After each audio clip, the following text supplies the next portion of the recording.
Belle bonjour, c'est Maëva Casimirius, massothérapeute holistique à Holistique Créole. Et aujourd'hui, j'invite The Queen, Malaika. Elle me rejoint déjà, c'est trop génial. Coucou Doudou. Voilà. Alors, parfait. Donc, le thème d'aujourd'hui, tant attendu, est l'abondance. Et surtout, comment manifester et recevoir l'abondance. Coucou! Hello ma chérie, ça va? Ça va? Ça va bien. Ça va, mon frère, écoute, ouh là, je dis à la... Courage, courage. Tu détestes sur moi là. Bonjour à tout le monde. Bonjour, bonjour. Merci de nous Hello. rejoindre. Le Queendom est présent. Yes, yes, le Kingdom arrive. Les femmes holistiques aussi. Très bien. Ok. Alors aujourd'hui, je rappelle le thème que je vais écrire d'ailleurs. Alors, on va remettre ça comme ça.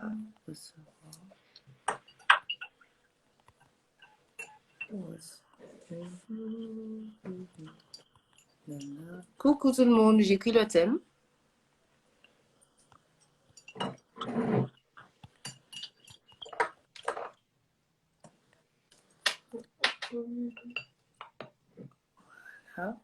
Alors, j'avais envie d'en faire carrément une masterclass que je vais faire avec parce que ce sont des informations précieuses qu'on va retrouver avec deux femmes qui ont étudié en long et en large et expérimenté cette abondance-là, en tout cas consciemment, parce que c'est ça le truc, c'est d'y mettre sa conscience, de réaliser déjà toute l'abondance que l'on a dans sa vie, savoir faire ça, savoir se l'autoriser.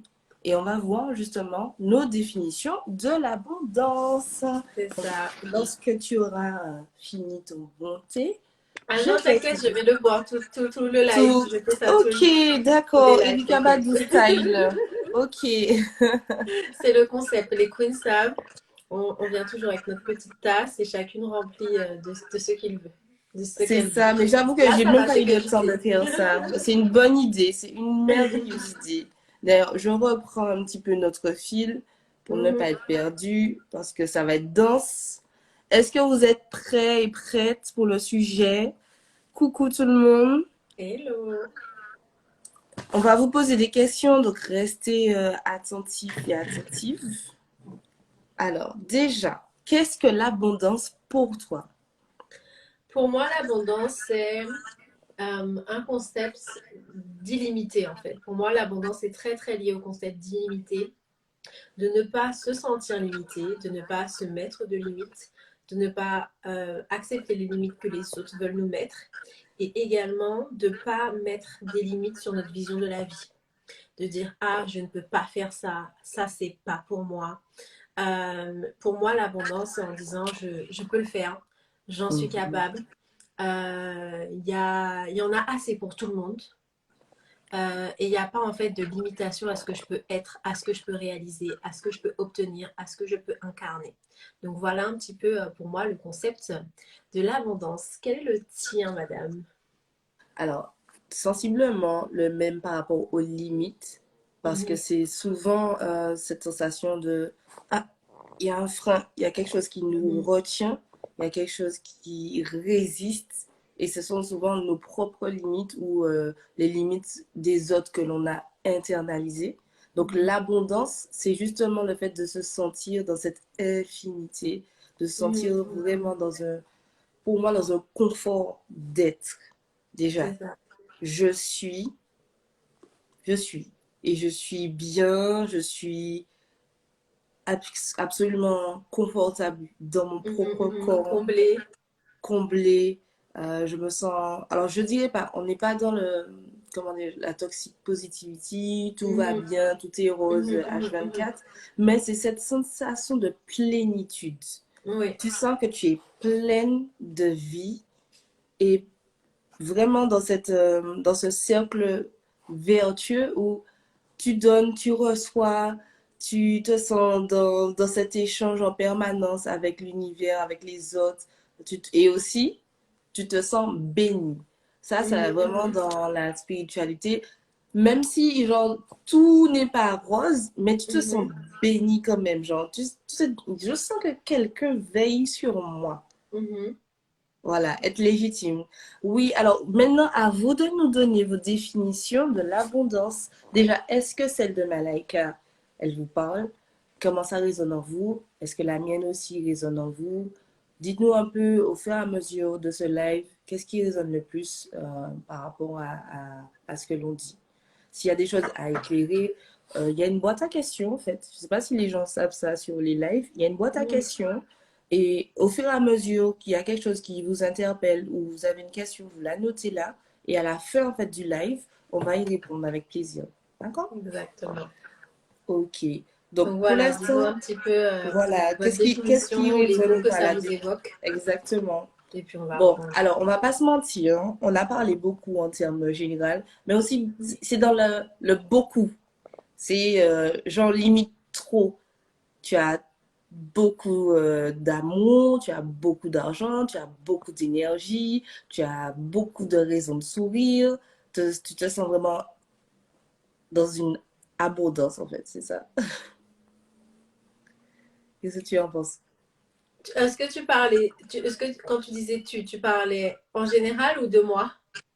Non, moi, en général. Quand je dis tu, c'est en général. Ok, d'accord, ok, je voulais Oui. savoir de ce côté-là. J'ai pas compris la question, Maëva. Je Tu te voulais que je demande, rebondisse sur quoi?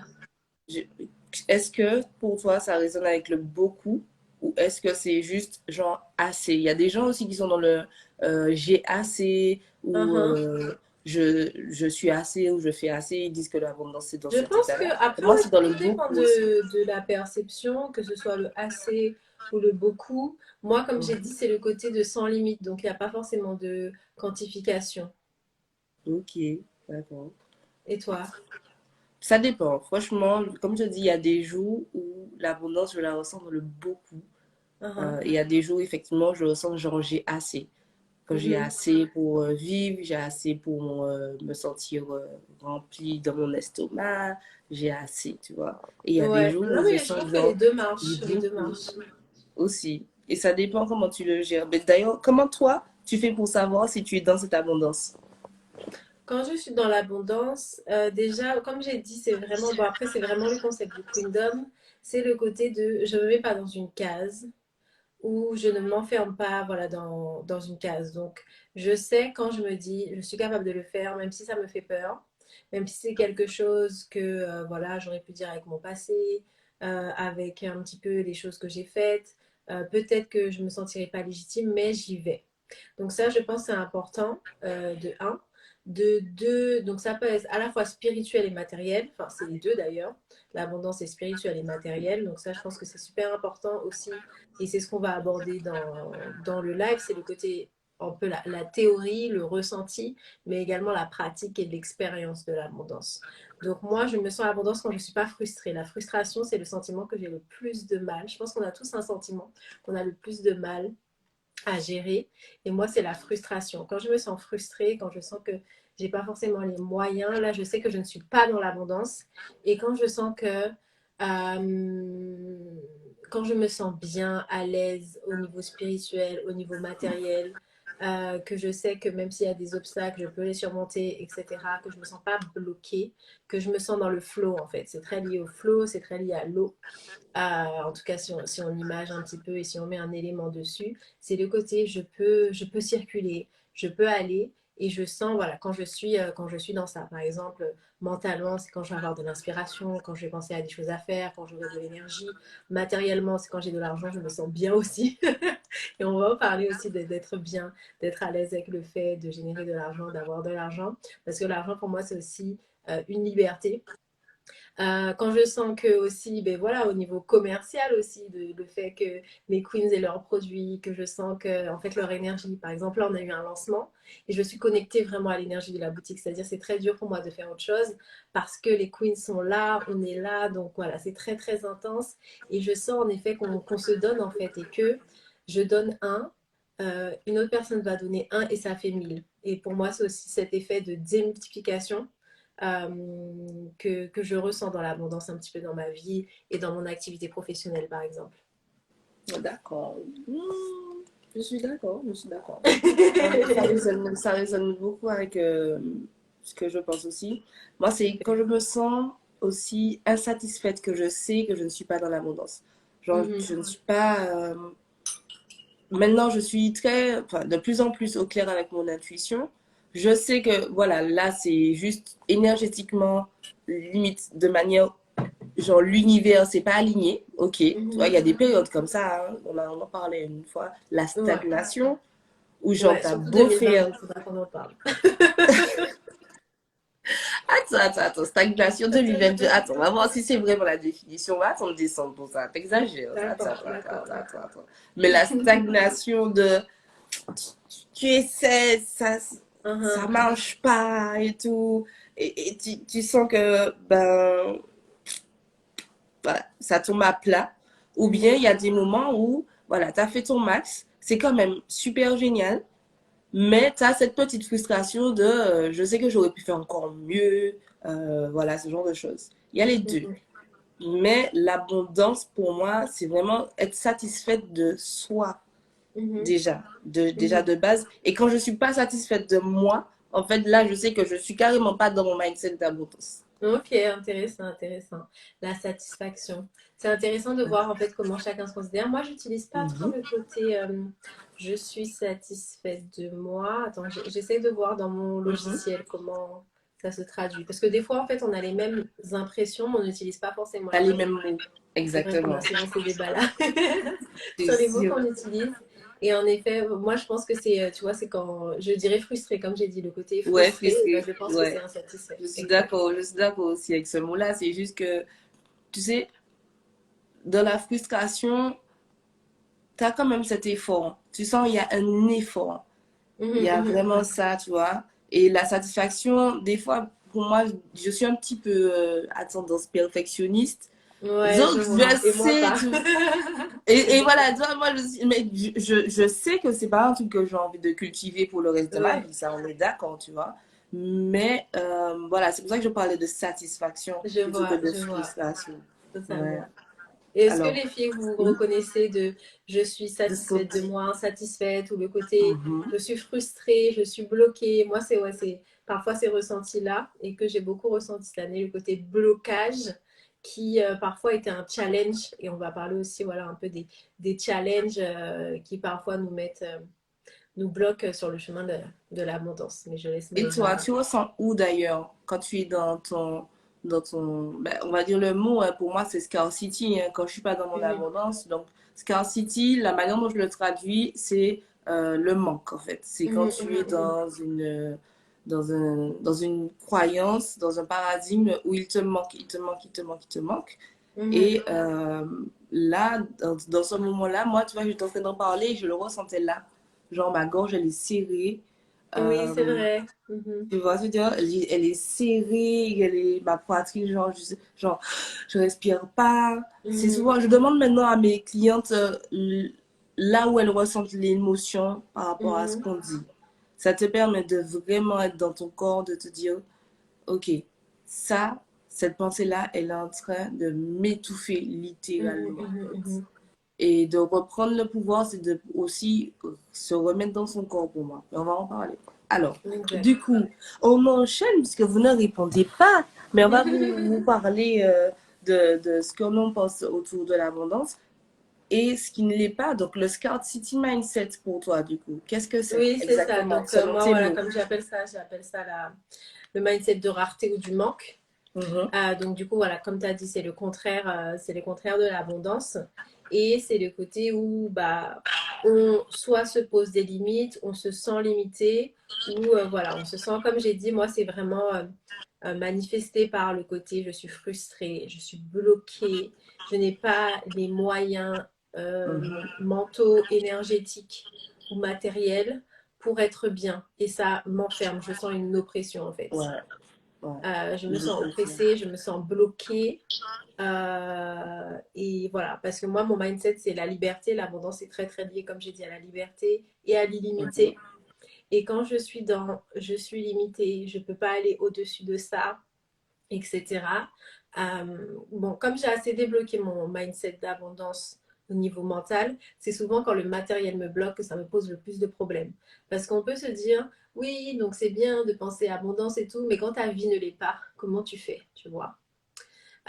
Et donc, du coup, c'est vrai que c'est ça qui est un peu le plus compliqué. Donc, déjà, il faut débloquer dans sa tête. En fait, il y a deux passages. Déjà, il faut débloquer dans sa tête l'abondance et se dire, c'est pas parce que ma vie est comme ça à ce moment T que Et je ça, suis mhm, que mhm. je suis, que je dois me définir par rapport à ça, en fait. C'est-à-dire, ma vie est comme ça, mais ça ne veut pas dire que moi, je le suis. Ça ne veut pas dire que moi, je suis conditionnée à rester dans ce blocage. Mhm. Il y avait une citation de Steve Harvey qui dit, voilà, si tu traverses l'enfer, pourquoi tu t'arrêtes? Continue, avance en fait. Et certains se disent, je vais m'arrêter parce que ça correspond à ce que je suis. Je suis bloquée, ma vie est nulle, donc je suis nulle. Ma vie est bloquée, donc je ne peux pas avancer. Non, c'est parce que tu es dans un chemin là, mais il faut que tu continues, que tu te dises que c'est pas le bout de ton chemin ou que ça ne te définit pas. Donc ça, je pense que c'est très très important pour se dire ben, comment je fais pour ne pas m'arrêter à la rareté que je vois et ne pas en fait qu'elle me contamine moi et que je me dise que je me laisse déterminer par ça. Donc c'est vraiment ça, mais c'est difficile et je pense, voilà, moi, cette année, ça m'a beaucoup appris à comment je fais, en fait, parce que des fois, oui, on sombre. Ça arrive. Moi, j'ai eu un burn-out en début d'année. Et donc, du coup, là, oui, j'étais dans ce mindset de rareté, j'arrivais pas à voir. Et en effet, c'était le corps aussi qui justement, se manifestait, en fait, qui manifestait ce mal-être qui était là mentalement, mais qui s'exprime aussi physiquement. Donc, voilà, un petit peu comme j'ai dit, mentalement, c'est quand je me sens bloquée, frustrée, etc. Et physiquement, c'est quand aussi, voilà, mon corps ne fonctionne plus et il a plus de jus, quoi. Voilà. Je, je rebondis sur la partie où tu parles de ton burn-out. C'est vraiment ça aussi le scarcity mindset, c'est d'arriver à épuisement en fait. Mhm, mhm, Tu mhm, es mhm. Exact. épuisé, Exact. T'es vidé. voilà, tu es vidé mentalement, physiquement, et du coup, ben, il n'y a plus qu'une chose à faire à ce moment-là, c'est trouver ses ressources personnelles. Elles sont mes ressources personnelles, qui peut m'aider, qui peut me soutenir, comment je peux faire pour me recharger. Et Mhm, effectivement, pour moi aussi, le Scarcity Mindset, c'est vraiment cette idée du manque. Si je mhm, suis, c'est souvent un paradigme où j'ai des croyances du genre, ça c'est pas bien, ça c'est pas bon, ah, il manque ceci, comme je le disais déjà tout à l'heure un petit peu, euh, par rapport au fait de se définir euh, aussi, comme tu disais, genre, je suis en manque, je suis le manque, ma mhm. vie est en manque, il y a toujours un truc qui me manque en fait. Au lieu de, bien évidemment, ça arrive qu'on peut noter que voilà, ça, on aimerait bien le rajouter à sa vie, mais c'est vraiment une sensation genre générale de, voilà, Mhm. il manque quelque chose. Et Exact. Et c'est j'arrive pour, pas à ouais, obtenir ce que je veux. Et, ouais. Et plus ou tu es dans alors, ça, moins tu obtiens. t'as dit quoi? Et plus tu es dans cette idée-là, moins tu obtiens ce que tu voulais en fait. Exactement. Ouais. Donc on va pas trop vous spoiler, mais uniquement se focaliser sur ce qui manque, ça marche pas pour créer l'abondance. Mhm, En tout cas, pas pour moi en tout cas. Euh, et justement, je voulais rebondir sur ce que tu disais. Une partie de ta vie, une phase de ta vie ne définit absolument jamais toute ta vie. Un mhm, domaine de ta vie là où il y a un problème, c'est-à-dire que c'est un biais cognitif. C'est le fait de généraliser. C'est normal en fait, mhm. mais maintenant qu'on a quand même une conscience de ce que l'on est, ce que l'on fait, ce que l'on veut, on ne peut pas se laisser tout le temps aller vers cette habitude naturelle qui est de généraliser les choses. Il faut savoir vraiment, comme on le fait depuis le début du live, prendre chaque mot, chaque situation et la regarder vraiment, la questionner. Qu'est-ce qui est le problème vraiment?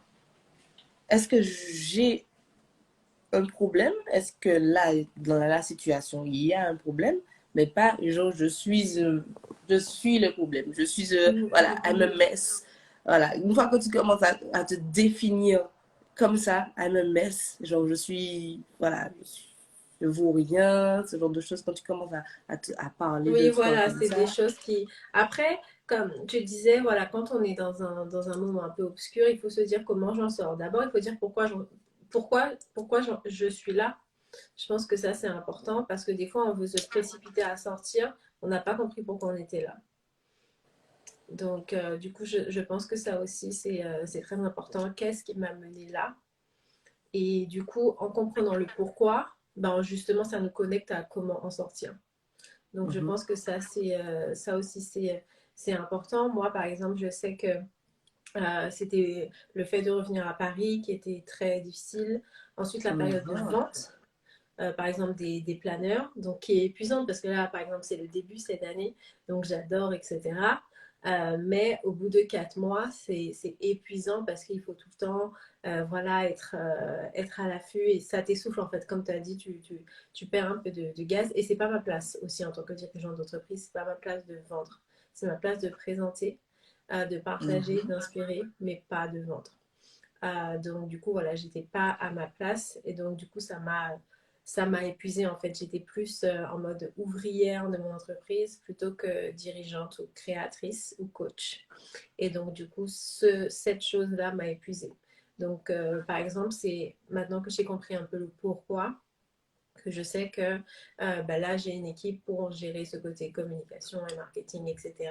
Et que moi, je reste plutôt dans ma position de créatrice, de fondatrice, de je vais t'expliquer pourquoi j'ai créé ce produit-là, qu'est-ce que ça va t'apporter.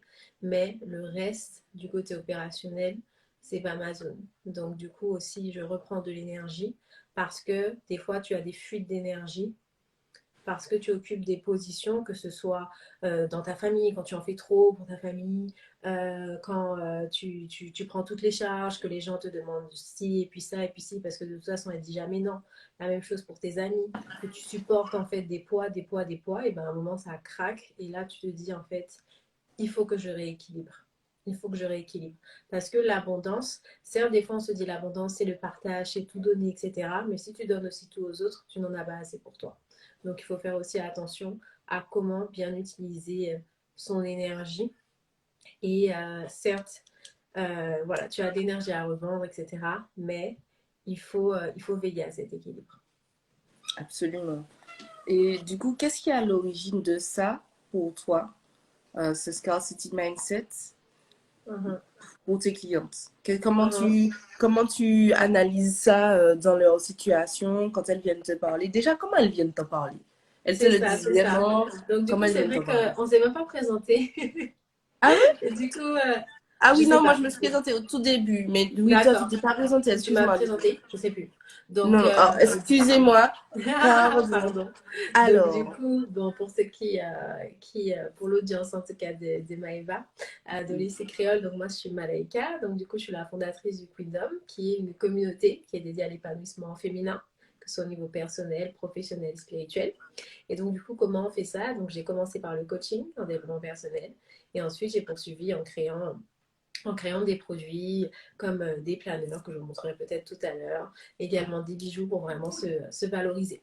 Et donc du coup, dans mon expérience de coach, je travaille beaucoup sur les croyances limitantes parce que je me suis dit en fait on a un potentiel, justement on a une abondance, mais qu'on bloque finalement nous-mêmes parce que voilà, je ne suis pas capable de ça, mhm. je n'ose pas, peut-être que voilà, ça va pas réussir, etc. Donc je vois déjà se manifester ce côté rareté. Et comme j'ai dit, il faut retourner à la source. Tu vois, là tu vois un peu la plante et ensuite il faut retourner à la racine pour pouvoir vraiment déterrer ça et replanter quelque chose de sain. Donc, qu'est-ce qui est souvent à l'origine? À l'origine, c'est souvent des croyances, soit d'enfants. Donc, du coup, notre contexte familial évolue beaucoup. Quand tu as attendu toute ton enfance que tu étais nul ou tu n'étais pas capable ou que ta cousine ou ton grand frère était meilleur que toi, et bien, du coup, ça t'impacte énormément sur ton estime de soi, même 20 ans, 30 ans, 40 ans après. Donc ça, c'est la première chose. L'école aussi, parce que c'est la première structure où on est jugé sur une gradation. Et donc, du coup, on apprend aussi à mettre une valeur sur un chiffre, etc. Je suis nulle à ça, je ne suis pas bien à ça, parce que j'ai 20 sur 20, parce que j'ai 5 sur 20. Aussi les professeurs. qui peuvent mettre beaucoup de frustration. Donc, ça vient beaucoup des environnements en tant qu'enfant et qu'adolescent. Ça peut être aussi des traumatismes, des expériences qui nous ont fait nous dévaloriser. Voilà, que ce soit des traumatismes mentaux ou physiques, donc qui nous disent, ben voilà, je n'ai pas de valeur, mon corps est repoussant, je ne mérite pas d'amour, etc. Si on n'a jamais été aussi aimé en tant qu'enfant, et ben on attire des relations où on n'est pas aimé, parce qu'au fond, ben, du coup, on ne se considère pas comme méritant de l'amour. Donc ça, il y a beaucoup de choses aussi au niveau de l'estime de soi, parce que c'est impossible d'être dans le mindset d'abondance et de ne pas s'aimer. Parce que être dans le mindset d'abondance, ça nécessite de se dire, je suis une belle personne, je mérite de belles choses. Et si on ne s'aime pas, si on ne s'estime pas, c'est pas possible. Donc l'abondance aussi commence avec l'amour de soi. Absolument. Merci pour ce cours sur comment on en arrive là. Effectivement, l'environnement joue énormément sur les croyances qu'on va commencer à avoir sur soi. Mm-hmm. Et on n'a pas assez précisé. Le sujet, c'est l'abondance. Mais le dénominateur commun dans tous les domaines de notre vie, c'est nous. Donc, on parle surtout là, en fait, je ne sais pas si vous avez remarqué, de nous, de la source de cette abondance, en tout cas de la personne qui va accepter ou qui va refuser, à cas nous. Donc, comment on crée une personne qui est capable de recevoir et de s'autoriser l'abondance? C'est, pour moi, en se déconditionnant de ces croyances-là, en fait. Comme tu as symbolisé par cette belle plante, en fait, non, justement, elle n'est pas trop belle, et justement, elle est malade, et qu'il faut la déterrer pour en planter d'autres qui seront plus saines, dans un terreau plus sain. Donc, le terreau, pour moi, la terre, c'est l'environnement dont tu parles. Et alors, on va prendre ça à tâtons. Oui, l'environnement influence, mais effectivement, ce n'est pas tout. Nous aussi, on a la capacité d'influencer notre environnement. Ce n'est pas tout. Exact. Il y a un certain dosage.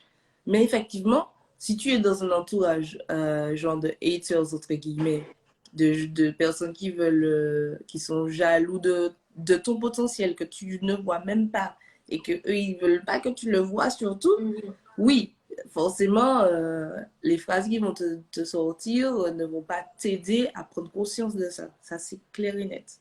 Maintenant, si c'est possible de changer d'entourage, entre guillemets, de progressivement passer plus de temps avec des personnes qui sont dans cet encouragement, dans ce développement, entre guillemets, de soi, quoi. De se dire mais que, c'est aussi, voilà, de changer sa perception de ces choses-là, en fait, comme tu l'as dit. Exactement, Moi, il y a les deux. sa Comment tu changes ta perception de ça quand tu es déjà dedans avec tes clientes? Comment tu déjà, leur il faut conseilles? s'en rendre compte.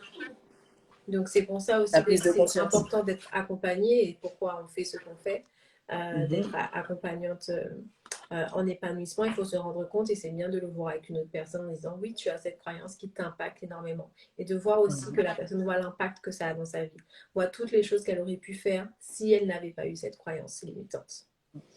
Parce que voilà, il y a beaucoup aussi de souffrance, de regrets, etc. En disant voilà, j'aurais pu faire ça, j'aurais pu faire ci, je sais que là je me suis bloquée. Ça se traduit aussi par un syndrome de l'imposteur, parce que du coup on n'ose pas, aller, je sais pas, demander une augmentation, aller partir à l'étranger, parce que voilà, on a peur de l'inconnu, on sent qu'on ne sera pas à sa place, qu'on ne mérite pas certaines choses. Donc du coup, il faut se rendre compte. Je pense qu'il faut déjà prendre conscience et il faut qu'il y ait un déclic pour moi. C'est ce qui caractérise la plupart de mes coachés, un déclic en disant il faut que ça change. Je ne veux pas continuer comme ça. Donc c'est la deuxième. Ensuite, comme j'ai dit, pour enlever cette croyance, il faut aller à sa source pour aller comprendre et dire ok en fait, mais j'ai pas à laisser cette croyance m'impacter plus que ça, m'impacter au-delà de tout ça. Et maintenant, je reprends le pouvoir. Si j'ai le pouvoir de m'imposer cette croyance limitante, ça veut dire que j'ai aussi le pouvoir de la défaire et de croire autre chose. Donc, il faut aussi croire en son pouvoir de changement et en son pouvoir de réécrire un petit peu son identité, son récit personnel et ses croyances. Donc, je pense que c'est ça, en fait. C'est quand tu t'auto-analyses et que tu dis non, en fait, ça ne me va pas. Donc, je vais raturer ce truc-là et je vais réécrire quelque chose qui va mieux me servir. Et ensuite aussi de réaliser qu'il y a des choses qui sont fausses. C'est pour ça que c'est bien d'être confronté à quelqu'un. En tant que coach, par exemple, quelqu'un qui dit ouais, mais j'ai jamais réussi à faire ça. Je lui dis, cite-moi 3 choses que tu as réussi. Et la personne va me citer. Donc j'ai dit, mais tu vois bien que ce que tu viens de dire, c'était faux au début. Donc du coup, de manière aussi objective, de prouver en fait que c'est faux, de un, de deux, que ça ne te sert pas, et que quand bien même quelque chose a été vrai il y a 5 ans, il y a 10 ans, ça peut changer. Moi, par exemple, j'étais une leader médiocre avant de devenir coach et ça m'a bloqué. J'ai mis du temps à oser entreprendre parce qu'au fond, j'avais cette croyance. Donc, j'ai dû creuser pour voir d'où ça venait. Et ensuite, je me suis dit, Malaika, certes, tu n'étais pas, j'écoutais pas. Alors qu'aujourd'hui, je suis coach, donc je suis payée pour écouter et pour accompagner. Et donc, du coup, mais si j'étais restée dans cette croyance, j'aurais pas pu faire ça. J'aurais pas pu faire ce que je fais et aider des milliers de femmes. Donc, du coup, le moment où je me suis dit, ok, Malaika, mais tu n'as pas, parce que tu as fait une erreur, parce que tu n'as pas été à la hauteur une fois, que tu dois te condamner ad vitam aeternam et t'empêcher de faire des choses. Et justement, grâce à cette expérience qui n'était pas positive, tu peux en tirer quelque chose de positif. Tu peux te dire, je ne veux plus être comme ça. Donc, du coup, pour cela, je dois être de cette manière-là. Et ben c'est ça qui m'a aidé finalement. Donc quand il y a une roche un peu sur ton chemin, soit tu te dis ok ça me bloque, donc je fais demi-tour, je reste là, ou soit tu te dis soit je la contourne parce que c'est pas le bout du chemin, il y a d'autres chemins, ou soit je monte dessus et je vois avec plus de perspective et de hauteur comment je peux changer. Et moi, dans mon cas, ça a été ça. Je suis passée d'un mindset de rareté sur ce côté-là, je suis une médiocre leader, je ne peux pas inspirer, etc. à je sens que j'ai un potentiel. Certes, il y a un moment où j'ai pas été dans ça, mais je vais me donner une chance. Et c'est là, tu vois, que ça a switché dans mon mindset et que j'ai pu me permettre. Et pour moi, c'est le jour où je suis devenue entrepreneur ou le jour où j'ai adopté un mindset d'abondance par rapport à mon leadership. Et merci pour ça. Merci que tu. Est-ce que tu as, toi, été accompagnée pour cette prise de conscience? Non.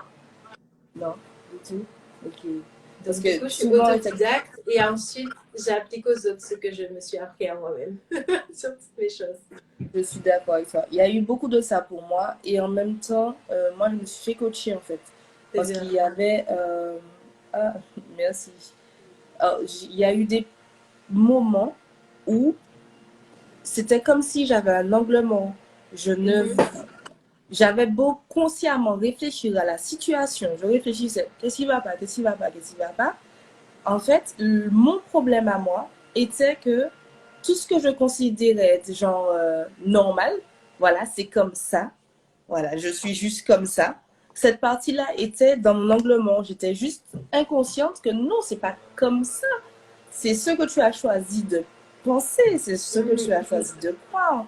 Mais entre le moment où j'étais totalement de non, mais je te dis que c'est comme ça, et quelqu'un qui est venu vraiment, qui m'a montré, genre, ça s'appelle le modèle. Moi, j'ai été coachée par des personnes qui ont été instruites par Brooke Castillo. Brooke Castillo, le modèle de Brooke. Donc, c'est le modèle, c'est analyser le processus de création de ta vie. Donc, il y a les circonstances, les faits, les choses neutres. Voilà, la table, elle est en bois. Et la pensée, qui est, la table, elle est moche. Et l'émotion que tu ressens par rapport au fait de dire, l'émotion que je ressens par rapport au fait de dire que la table est moche. Pas parce que la table est soi-disant moche.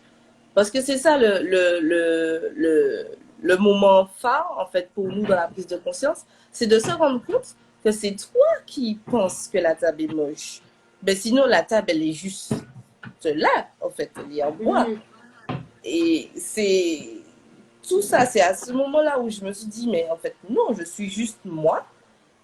J'ai eu des expériences comme ça. Et comme pour toi, où tu as eu une expérience, où tu as été un leader, une leader, comme tu l'as dit, je reprends tes mots médiocres. et après, tu t'es dit, je serai toujours, ou c'est comme ça, je suis une leader médiocre. Et voilà, c'est bon, je suis juste une leader. Et ça, c'était internalisé, donc c'était vraiment dur parce que du coup, moi, je me suis jamais. Par contre, j'ai très rarement eu des croyances limitantes en pensée. Donc, et souvent, voilà, soit on les a en pensée et du coup, ça nous bloque. Donc, en disant, mais non, ne fais pas ça, etc. Tout ça. Mais moi, c'était très internalisé. très, très internalisé. Donc, j'ai dû Mhm. vraiment creuser parce qu'il n'y avait même pas de plan visible pour ça, autre que ma procrastination. Donc, c'est pour ça, en fait, des fois, il faut analyser un peu les symptômes. Très, très, très, très, très.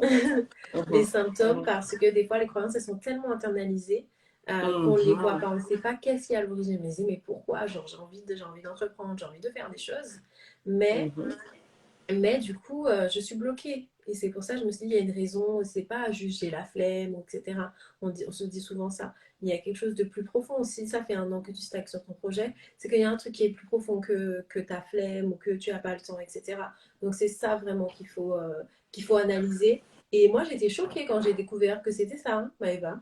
Vraiment, je me C'est suis dit, vrai? ah d'accord, parce que je ne pensais pas que c'était ça. Mais en fait, ce que je fais, et c'est une des leçons sur le planeur, la leçon de février, où justement je mets ma méthodologie pour creuser, creuser, creuser, creuser. Et voilà, quand je me suis aperçue de ça, parce qu'il faut mener une enquête en fait, il faut mener une enquête dans ta tête et dans ton subconscient pour aller chercher la base du truc qui te freine, quoi. Et ça m'a surpris, donc à dire au point où c'était internalisé, genre j'étais choquée que ce soit ça, quoi. Mais oui, surtout quand tu as. C'est le truc aussi avec les personnes qui ont quand même une bonne estime d'elles-mêmes, Mhm. tu vois. Tu te dis pas que tu te juges aussi durement ou aussi Exact. mal sur tel sujet. Mhm. Parce qu'on parle C'est souvent vrai. là des personnes qui ont une faiblesse en elles-mêmes et du coup, blablabla. Mais il y a des gens qui vraiment déjà se considèrent bien, mais Mhm. qui sont tellement avec des pensées internalisées sur des sujets qui se bloquent. Et quels autres symptômes, toi, tu as déjà remarqué, soit pour toi ou soit pour tes clientes?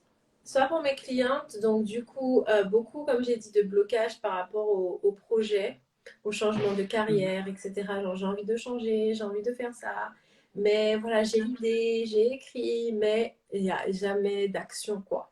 Donc ça, pour moi, c'est un gros symptôme. Donc ça, j'ai beaucoup vu ça par rapport au projet, par rapport à aussi, voilà, tenter de nouvelles choses. Tenter de nouvelles choses, par rapport aussi à s'exprimer en public, à prendre la Mhm. parole, etc. Donc ça nous met dans un inconfort et notre cerveau il est conditionné pour aimer la sécurité. Et quand on a des croyances limitantes, et ben c'est encore pire. Par rapport aussi, on va parler d'abondance et d'argent, négocier son salaire. Et moi, j'ai déjà eu ça. Je me rappelle, c'était mon premier poste en CDI pour lequel je candidatais. J'avais regardé sur Internet les salaires, etc., sachant que c'était gris, donc du coup, bon, il n'y a pas grand-chose. Mais du coup, premier entretien, on me demande justement le salaire que je veux. Et je dis, genre, c'était en annuel. Et je crois que le salaire, c'était 39 de base. Et moi, je dis 37. Et je me suis dit, mais Malaka, t'es bête ou quoi? C'est marqué 39. Pourquoi tu dis 37? Et tu vois, ça, c'est Je vois. concrètement une démonstration d'un mindset voilà, de dire je mérite même pas. Genre, je sais que c'est ça, mais je vais mettre en dessous. Alors que, voilà, et c'est surtout les femmes qui ont tendance à faire ça, à se dévaluer en disant oui, j'en demande beaucoup quand même, et puis nanana, et puis nanana. Donc on se sous-estime, on sous-estime notre valeur, voilà, notre valeur individuelle et matérielle et financière du travail que l'on donne. Et après, je me suis dit non, non, franchement, je ne peux pas accepter ça. Et l'entretien suivant, j'ai dit je voulais 41. On m'a redemandé, c'était le directeur là, je lui ai dit je voulais 41. Et du coup, j'ai eu 40. Mais du coup, voilà, il faut toujours surévaluer pour avoir finalement ce qu'on veut. Mais tu vois, comment un mindset comme ça peut nous faire perdre de l'argent, perdre des opportunités. Et justement, mes chéris, il va falloir commencer à parler. Je voulais tout de suite, sinon on ne reste pas sur le live. Donc moi, je veux savoir, est-ce que vous êtes déjà confronté à des situations où, ben voilà, vous êtes mis vous-même des blocages en fait. Vous êtes vous-même sous-estimé. Donc du coup, vous pouvez écrire pour qu'on voit un petit peu pendant que nous deux on continue à parler. Mais voilà, est-ce que vous avez senti que des fois vous dites non, j'ai peur, je vais pas y aller, je vais pas voyager, je vais rester près de ma famille, je vais demander moins, oh, il y a ce poste qui me Je vais pas plaît. ouvrir cette entreprise, je vais Voilà, pas c'est créer ça. cette idée, je vais pas. Ouais. J'ai pas les qualifications pour ce poste. Et moi, je prouvais à mes queens quand j'étais au Brésil, j'ai vu toutes les qualités, enfin, j'avais les qualités attendues, mais au niveau de l'expérience, au niveau comment dire, de la fiche de poste, j'avais rien fait. Et j'ai dit, mais j'ai candidaté. Et parfois, c'est pour ça qu'on dit que des fois, il y a des gens qui savent plus que toi. Enfin, il y a des gens qui savent moins que toi, qui font moins que toi, mais comme ils osent, ils obtiennent. Toujours, toujours. Ça, c'est un truc qui m'a manqué, c'est de voir des gens, entre guillemets, moins compétents, qui, comme elles avaient cette confiance, en fait, en elles, elles se sont pas dit, je suis moins compétente ou quoi, elles ont posé la question, elles ont osé. Toi, tu es là entre... Moi, ce que j'ai remarqué aussi, c'est rester dans la réflexion. C'est genre la petite phrase, genre... non, mais je réfléchis encore, en fait. Ouais, je réfléchis Encore. Je réfléchis vers encore. 10 ans. Ouais, non, mais on parle pas d'une réflexion, genre... mais on vous parle d'une réflexion, genre, qui est un peu abstraite. Je réfléchis. C'est pas je réfléchis à ça, ça, ça. C'est je réfléchis, et puis quand tu demandes à quoi, mais je... Mais tu sais, je me demande si... C'est ça. Ouais, c'est quand c'est vraiment un petit peu abstrait et on sent que ça va pas. Moi, au niveau des symptômes, ouais, excuse-moi. Plus au niveau du corps, ce serait une tendance à avoir des problèmes au niveau de la créativité du chakra sacré. Donc, c'est-à-dire avec soit sa yoni ou bien avec en sexualité, où vraiment tu sens qu'il y a d'énormes blocages. C'est-à-dire, pour moi, c'est là où ça se manifeste le plus, cette créativité bloquée, ce fait de ne pas accepter de recevoir ou de donner, d'être dans cette énergie, voilà, dans cette énergie sexuelle, pas forcément avec quelqu'un, mais se donner du plaisir, voilà, dans cet amour de soi vraiment charnel. Là, je sens quand il y a un blocage. Après, je parle du plaisir aussi. Tu sens que la personne, elle est genre en mode dans son corps de souffrance, comme Eckhart Tolle pourrait le dire. C'est vraiment le corps de souffrance, c'est tout te fait mal, quoi. Tout te fait mal, tu es omnibulé un peu par ta douleur, par tes douleurs, et elle t'handicape. Du coup, moi, la lecture de ce que je fais dans ce cas-là, ah bon, elle t'handicape. Pourquoi? Parce que si tu n'avais pas cette douleur-là, tu aurais fait quoi? Et du coup, ouais, j'aurais fait ça, mais tu sais, j'ai vraiment la douleur, et je peux pas faire ça. Donc, c'est plutôt... Non, mais je suis d'accord sur les manifestations physiques et c'est intéressant parce que justement, tu le vois beaucoup dans ta profession et dans ta vocation. Et je trouve que c'est super intéressant et voilà, que ce soit un niveau, comme on a dit, des symptômes. Ces symptômes, ça peut être de nos comportements, ça peut être de notre physique. Notre corps est là pour justement nous signifier des choses qu'on ne veut parfois pas s'admettre. Et également, je voulais parler voilà, des excuses finalement. Oui, des excuses finalement qu'on se donne en fait. Oui, mais il faut que nanana, le marché n'est pas là, que gaga, je n'ai pas assez d'argent, blablabla. Bla, bla, bla.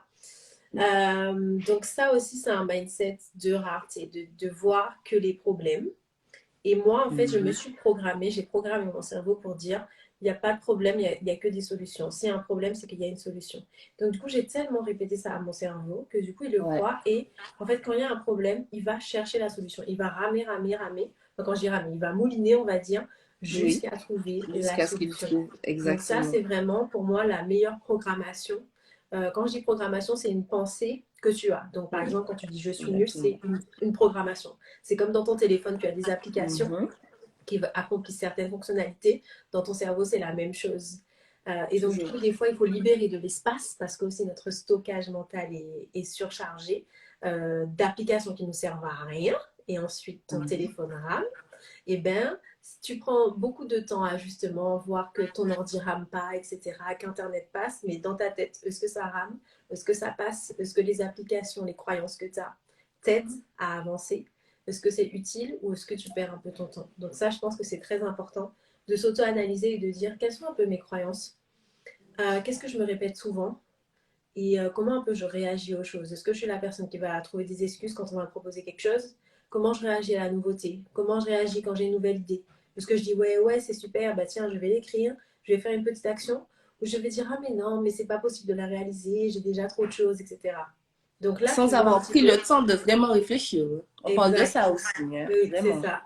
Et donc, du coup, Pour moi aussi, c'est, voilà, comme dit Izzy Kenenga, donne-toi des moyens et pas des excuses. Et si tu as des excuses, vois d'où ça vient pour voilà, déterrer ce truc-là et faire en sorte d'oser, quoi, de passer à l'action. Je pense que les gens qui sont dans l'abondance aussi passent à l'action, manifestent. Et une dernière représentation du mindset un peu de rareté et de limite. Tu parlais du perfectionnisme. Donc les gens qui attendent que tout soit parfait pour se lancer, ben ça c'est les personnes qui se lanceront jamais ou qui mettent trop 5 ans à se lancer alors qu'ensuite à bout de 5 ans ils vont dire ah mais mince en fait j'aurais dû me lancer il y a 5 ans. Donc c'est pour ça que moi quand j'enseigne comment se lancer dans un projet, je suis en mode MVP. MVP ça veut dire Minimum Viable Product, ça veut dire qu'est-ce que tu as besoin au minimum pour te lancer. Tu commences comme ça n'a pas besoin d'être parfait. Comme je dis, moi quand je me suis lancée dans le coaching, j'avais un PowerPoint, un Google Doc pour s'inscrire, donc un PowerPoint pour travailler sur soi, c'était le support de travail, un Google Doc pour s'inscrire, un PayPal pour payer. Je n'ai pas commencé avec un site de malade, je n'ai pas commencé avec 100 000 followers, etc. Je commençais avec 500 followers, ces trois choses-là, 3 vidéos sur Instagram où je disais comment je me motive et tout, c'est tout. Mais si je n'avais pas commencé comme ça, je ne pourrais pas avoir aujourd'hui un business qui fait 100 000 de chiffre d'affaires, qui a 20 produits, un site internet, etc. Donc, il faut commencer par. Il faut commencer quelque part. Voilà, c'est ça. Ouais. Si j'étais perfectionniste, j'aurais voulu commencer au point où je suis là. Il faut que j'ai des produits, il faut que j'ai un site internet, et gaga, et gaga. Non! Donc voilà, faites progressivement. Même là, par exemple, je réfléchis, on n'a pas forcément de logo. Et je me dis, parce que j'avoue que ce n'est pas ma priorité. Mais là, je vais le faire. Il faut que j'ai nanana, etc. Donc, moi, je fais vraiment progressivement. Il y en a qui veulent avoir franchi tout l'escalier avant de commencer. Non, tu fais première marche, premier client. Tu expliques un petit peu, tu dis, bah tiens, ça c'est mon concept, etc. Tu testes. Et ensuite, tu avances. Tu vois, dans ton art, tu vas pas être peut-être la meilleure. Dans ton talent, tu vas pas être tout de suite la meilleure. Mais comme je dis, n'attends pas d'exceller pour commencer. Il faut commencer pour exceller. Exceller, toujours. Parce que des fois, les personnes oui, aussi vont mettre 2-3 ans à développer un projet. Et ensuite, ils vont se rendre compte au bout de 3 ans que ça ne correspond pas à l'attente du marché, etc. Alors que si tu avais commencé petit, tu aurais déjà eu des retours des clients qui te disent ah, mais ça, ce serait bien, ça, ce serait bien. Et comme ça, tu aurais pu 6 mois après faire une nouvelle version ou te proposer un nouveau service qui est adapté. Et donc, du coup, là, c'est mieux. Au lieu de faire tout ça dans ton coin, finalement, tu vas faire ça pour rien. Donc, ça, c'est aussi très, très important de te dire, je commence petit, mais je vois grand et je franchis marche par marche. Moi, c'est ce qui a marché. Des fois, on dit, voilà, ça va un peu lentement, etc. Mais Queen, par exemple, elles m'ont demandé un planeur digital pour les entrepreneurs. Ça fait 1 an. Mais je prends mon temps, mais je fais les choses. Tu vois, en mode, il faut aussi se dire, voilà, je fais les choses progressivement. Des fois, il y a des priorités. Surtout pour les multipotentiels qui ont 40 milliards d'idées. Je sais il y en a toujours dans mes coachés, donc il doit y avoir dans le live. On se dit, mais oui, mais j'ai plein de projets, etc. Concentre-toi sur un projet. Concentre-toi sur un projet. Une fois que c'est lancé, tu feras l'autre. Mais c'est ça, oui. Les gens qui ont plein de projets, ils n'en font pas assez. Moi, je veux savoir quel est celui que tu vas réaliser dans ces 3 mois-là. Tu te concentres sur celui-ci. Ensuite, ça va te donner de l'avance pour l'autre. Moi, j'ai commencé par le coaching. Ça m'a permis de connaître déjà ma clientèle, de savoir un petit peu quelles étaient ses problématiques, comment je pouvais l'aider. Et ensuite, j'ai fait des produits. Donc, commence quelque part. Et puis voilà. Donc, excusez-moi, c'était un petit peu long, mais c'était un peu pour prouver comment ça se manifeste, le mindset d'abondance et de rareté, comment ça peut nous bloquer ou nous faire avancer. Là, moi, je suis contente que tu aies dit tout ça. C'était très pertinent et je pense que tout le monde, d'ailleurs, d'après les réactions, il y a beaucoup de personnes qui approuvent ce que tu dis. Merci d'ailleurs pour les personnes qui réagissent. Ça, on reste dans le live pour vous. On est là pour vous. Donc, s'il y a des choses voilà, qui vous plaisent, big up. Voilà, moi, merci, merci. Ça me conforte encore dans l'idée aussi que j'ai que effectivement, on regarde le ciel. Mais d'abord, tu commences par prendre la première marche. Ouais, vraiment. Il n'y a pas. Après, que tu aies un ascenseur ça aide aussi. Oui, bien sûr, bien sûr. Que tu aies un Mais il y en a qui ascenseur. voient l'ascenseur, qui vont dire, mais non, c'est trop compliqué, caca. Donc oui, si tu peux prendre l'ascenseur, prends-le, mais prends quelque chose en fait. C'est ça, exactement. Mais ce matin, j'ai eu la phrase qui m'est venue, on cherche mieux lorsqu'on en est convaincu de trouver. En fait, ça a un rapport avec la foi. C'est-à-dire que si tu te dis, ben, je sais que j'ai laissé mon stylo dans la maison.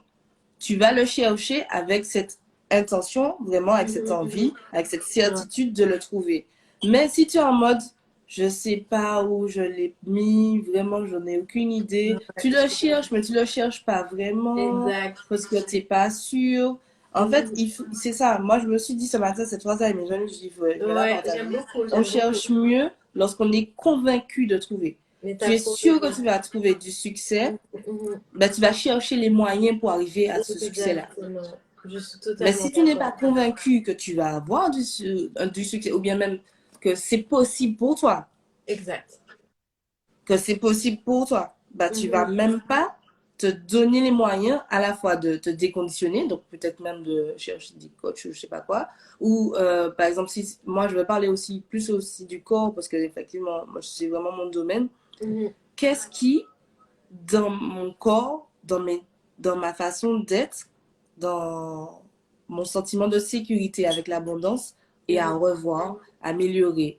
Comment je peux étendre ma capacité à me sentir bien avec les gros chiffres, avec même le risque, avec tout ce qui est hors de ma zone de confort. Comment je peux vraiment physiologiquement créer plus de confort avec ces notions qui me paraissent là tout de suite super dangereuses. Ouais, À savoir que bien évidemment, c'est le mental qui considère que c'est super dangereux. Mais exact. lui, le corps, lui aussi, il est dans l'équation Mhm. en mode non, non, là, je ne vais pas te permettre de respirer. Ne respire pas. Déclenche un mal de tête. Il ne faut pas que tu réfléchisses. Euh, faut que faut savoir aussi aller vers le corps, prendre soin du corps. Moi, Mhm. je suis là pour ça dans mes accompagnements. Remettre du confort dans le corps, dans les moments de transition qui sont quand même assez bousculantes. Voilà, Mhm. tu sors de ce monde qui était familier, qui était assez rassurant parce que familier, et là tu veux aller dans un autre monde, une autre vie, où, ok, il y aura plus d'abondance, certes, mais tu n'es pas habitué à l'abondance. Ton corps n'est Mhm. pas habitué à l'abondance. Donc il va trouver ça dangereux. Non, c'est C'est ça. dangereux. Tout ce Mhm. qui est inhabituel, tout ce qui n'est pas familier, même ce qu'on pense mentalement, consciemment vouloir, peut paraître à un moment dangereux. Donc, j'apprends à considérer que l'abondance, c'est safe. Je peux être en Mhm. sécurité quand j'ai beaucoup d'argent, quand ma santé est bonne, quand tu es habitué, même quand tu es dans d'autres domaines. D'ailleurs, on va commencer à parler directement des domaines précis. Ouais. Tu m'as envoyé une belle liste qui me Mhm. correspond aussi. Déjà, je sais pas lequel tu as envie de prendre. Mhm. Self-love, Je vie voulais juste pro, rebondir argent, d'abord relation. sur ce que tu as dit. Ça m'a Vas-y. beaucoup inspiré. Mm. Peut-être, attends, tu as parlé de deux choses. Et je vais Mhm. peut-être, on va commencer par la vie professionnelle parce qu'on a un peu déjà commencé avec cet Mhm. exemple-là. Et je trouve, tu as totalement raison sur le côté. Attends, est-ce que tu peux répéter la phrase chercher et trouver? On Alors, trouve quand on cherche mieux on... lorsqu'on est convaincu de trouver. Ouais, je suis complètement d'accord. Et moi, dans le business, je l'applique beaucoup. Par exemple,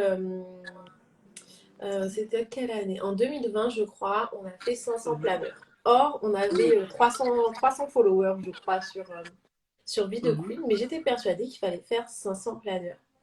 Et Mhm. c'est vrai que même ma famille me disait, mais Malika, pourquoi t'as commandé 500 alors que tu n'as que 100 clients? Ça n'a pas de sens.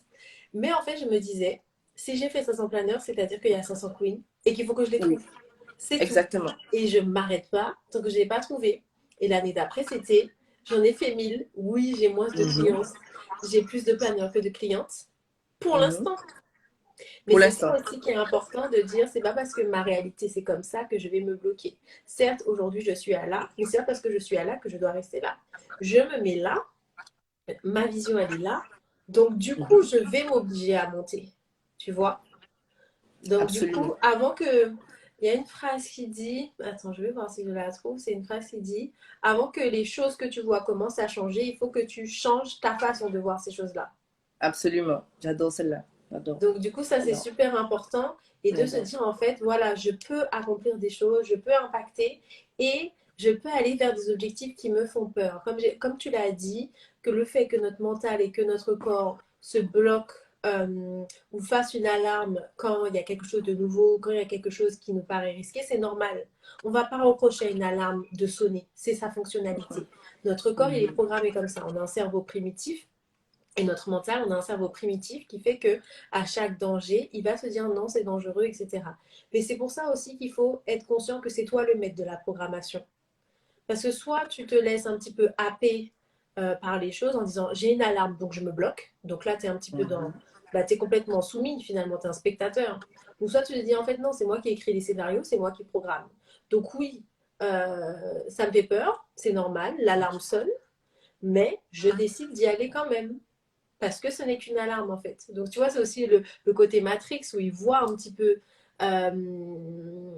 un peu les scénarios, les programmations de Mhm. chacun et il voit qu'en fait il peut choisir de ne pas se soumettre.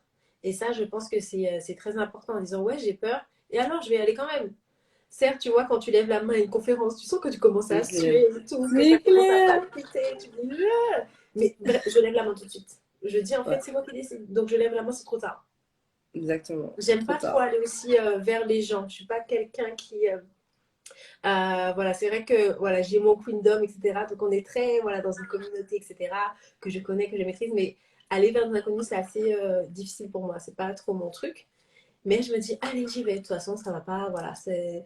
La, ma petite voix de la croyance limitante va dire ah non, Malika, pourquoi tu vas aller? Les gens sont déjà en train de Mhm. discuter entre eux, etc. C'est trop bizarre. Je dis, mais franchement, j'ai rien à perdre. Allez, on y va. Je me mets déjà en route en fait. Donc C'est c'est vrai que exactement ça. ça, c'est important. Mais j'aimais bien ce que tu disais. Et ouais, je pense qu'on peut commencer par le côté abondance peut-être et vie professionnelle. Ok. C'est vrai qu'il y a pas mal de thématiques.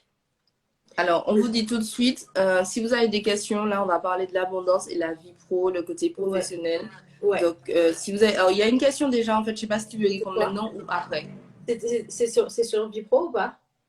Oui, alors elle dit bonjour, avec cette inflation, pensez-vous qu'une affaire de petite entreprise puisse fonctionner? Elle ou il, pardon. Pensez-vous qu'une affaire de petite entreprise? Alors, avec cette inflation, Uh-huh. pensez-vous qu'une affaire de petite entreprise puisse fonctionner? Oui.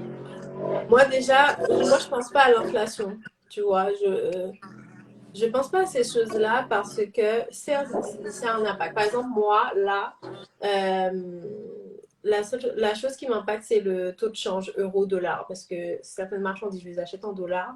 Donc là, certes, ça m'impacte. Mais est-ce que ça va m'empêcher de faire du business? Non.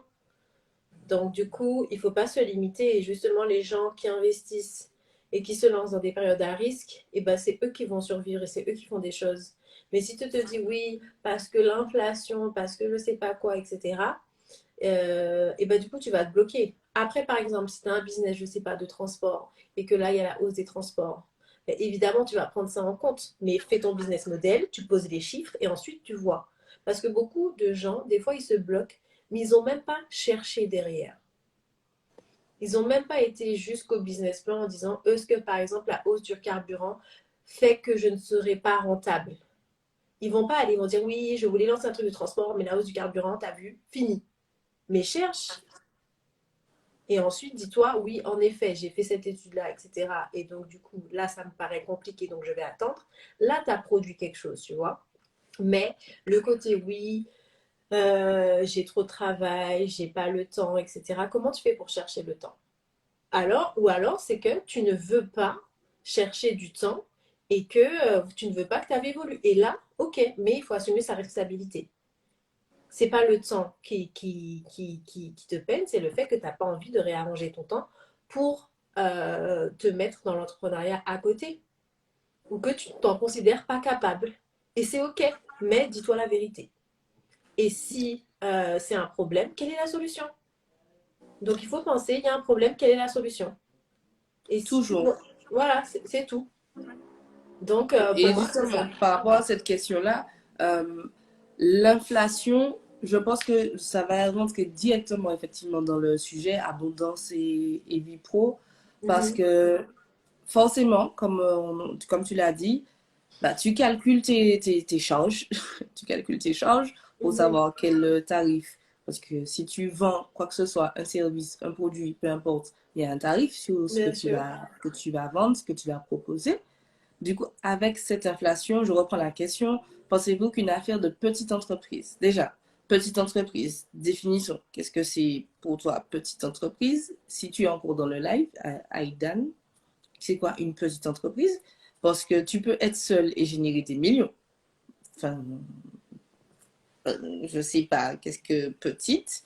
Est-ce que toi, dans la vision que tu as pour ton entreprise, tu veux qu'elle reste petite? Et qu'est-ce que ça voudra dire pour toi en termes de chiffre d'affaires ou bien en tant qu'employé, peu importe, qu'est-ce que c'est? Et puis, fonctionner. On- Comme tu as déjà dit tout à l'heure, quand on fonctionne, ça peut être avec 500 followers, ça peut être avec deux trois personnes qu'on coach, ça fonctionne. Est-ce que ça fonctionne, genre, comme, si là tu commences à te Tu vois, comparer, est-ce voilà, que c'est ça ça. peut être, Une voilà, question dans le comme, mindset d'abondance, c'était comment mhm, faire fonctionner une entreprise avec l'inflation. mhm. Comment tu fais toi? Donc, je pense que c'est ça. Soit tu augmentes tes prix, soit tu essayes de baisser tes coûts. Mhm. Donc voilà, tu trouves des solutions. Ça peut toujours fonctionner à condition qu'on se donne les moyens. Ce sera ma réponse générale pour des questions comme ça. Donc, je crois que voilà, je pense que sur cette question, je pense qu'on a répondu.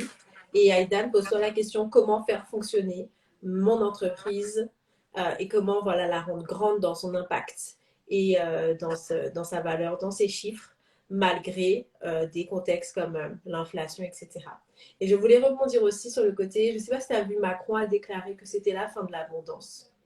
Mais j'ai dit, mais Oui, frère, parle pour toi en fait. Moi, il est hors de question que parce que tu as déclaré que effectivement. c'était la fin de l'abondance, et c'est Makeda, je crois, Makeda Guidance, Oui, qui avait fait un oui, post dessus en disant, voilà, ne nous laissons pas enfermer dans des égrégores. Des égrégores, c'est des croyances limitantes qui sont adoptées à grande échelle.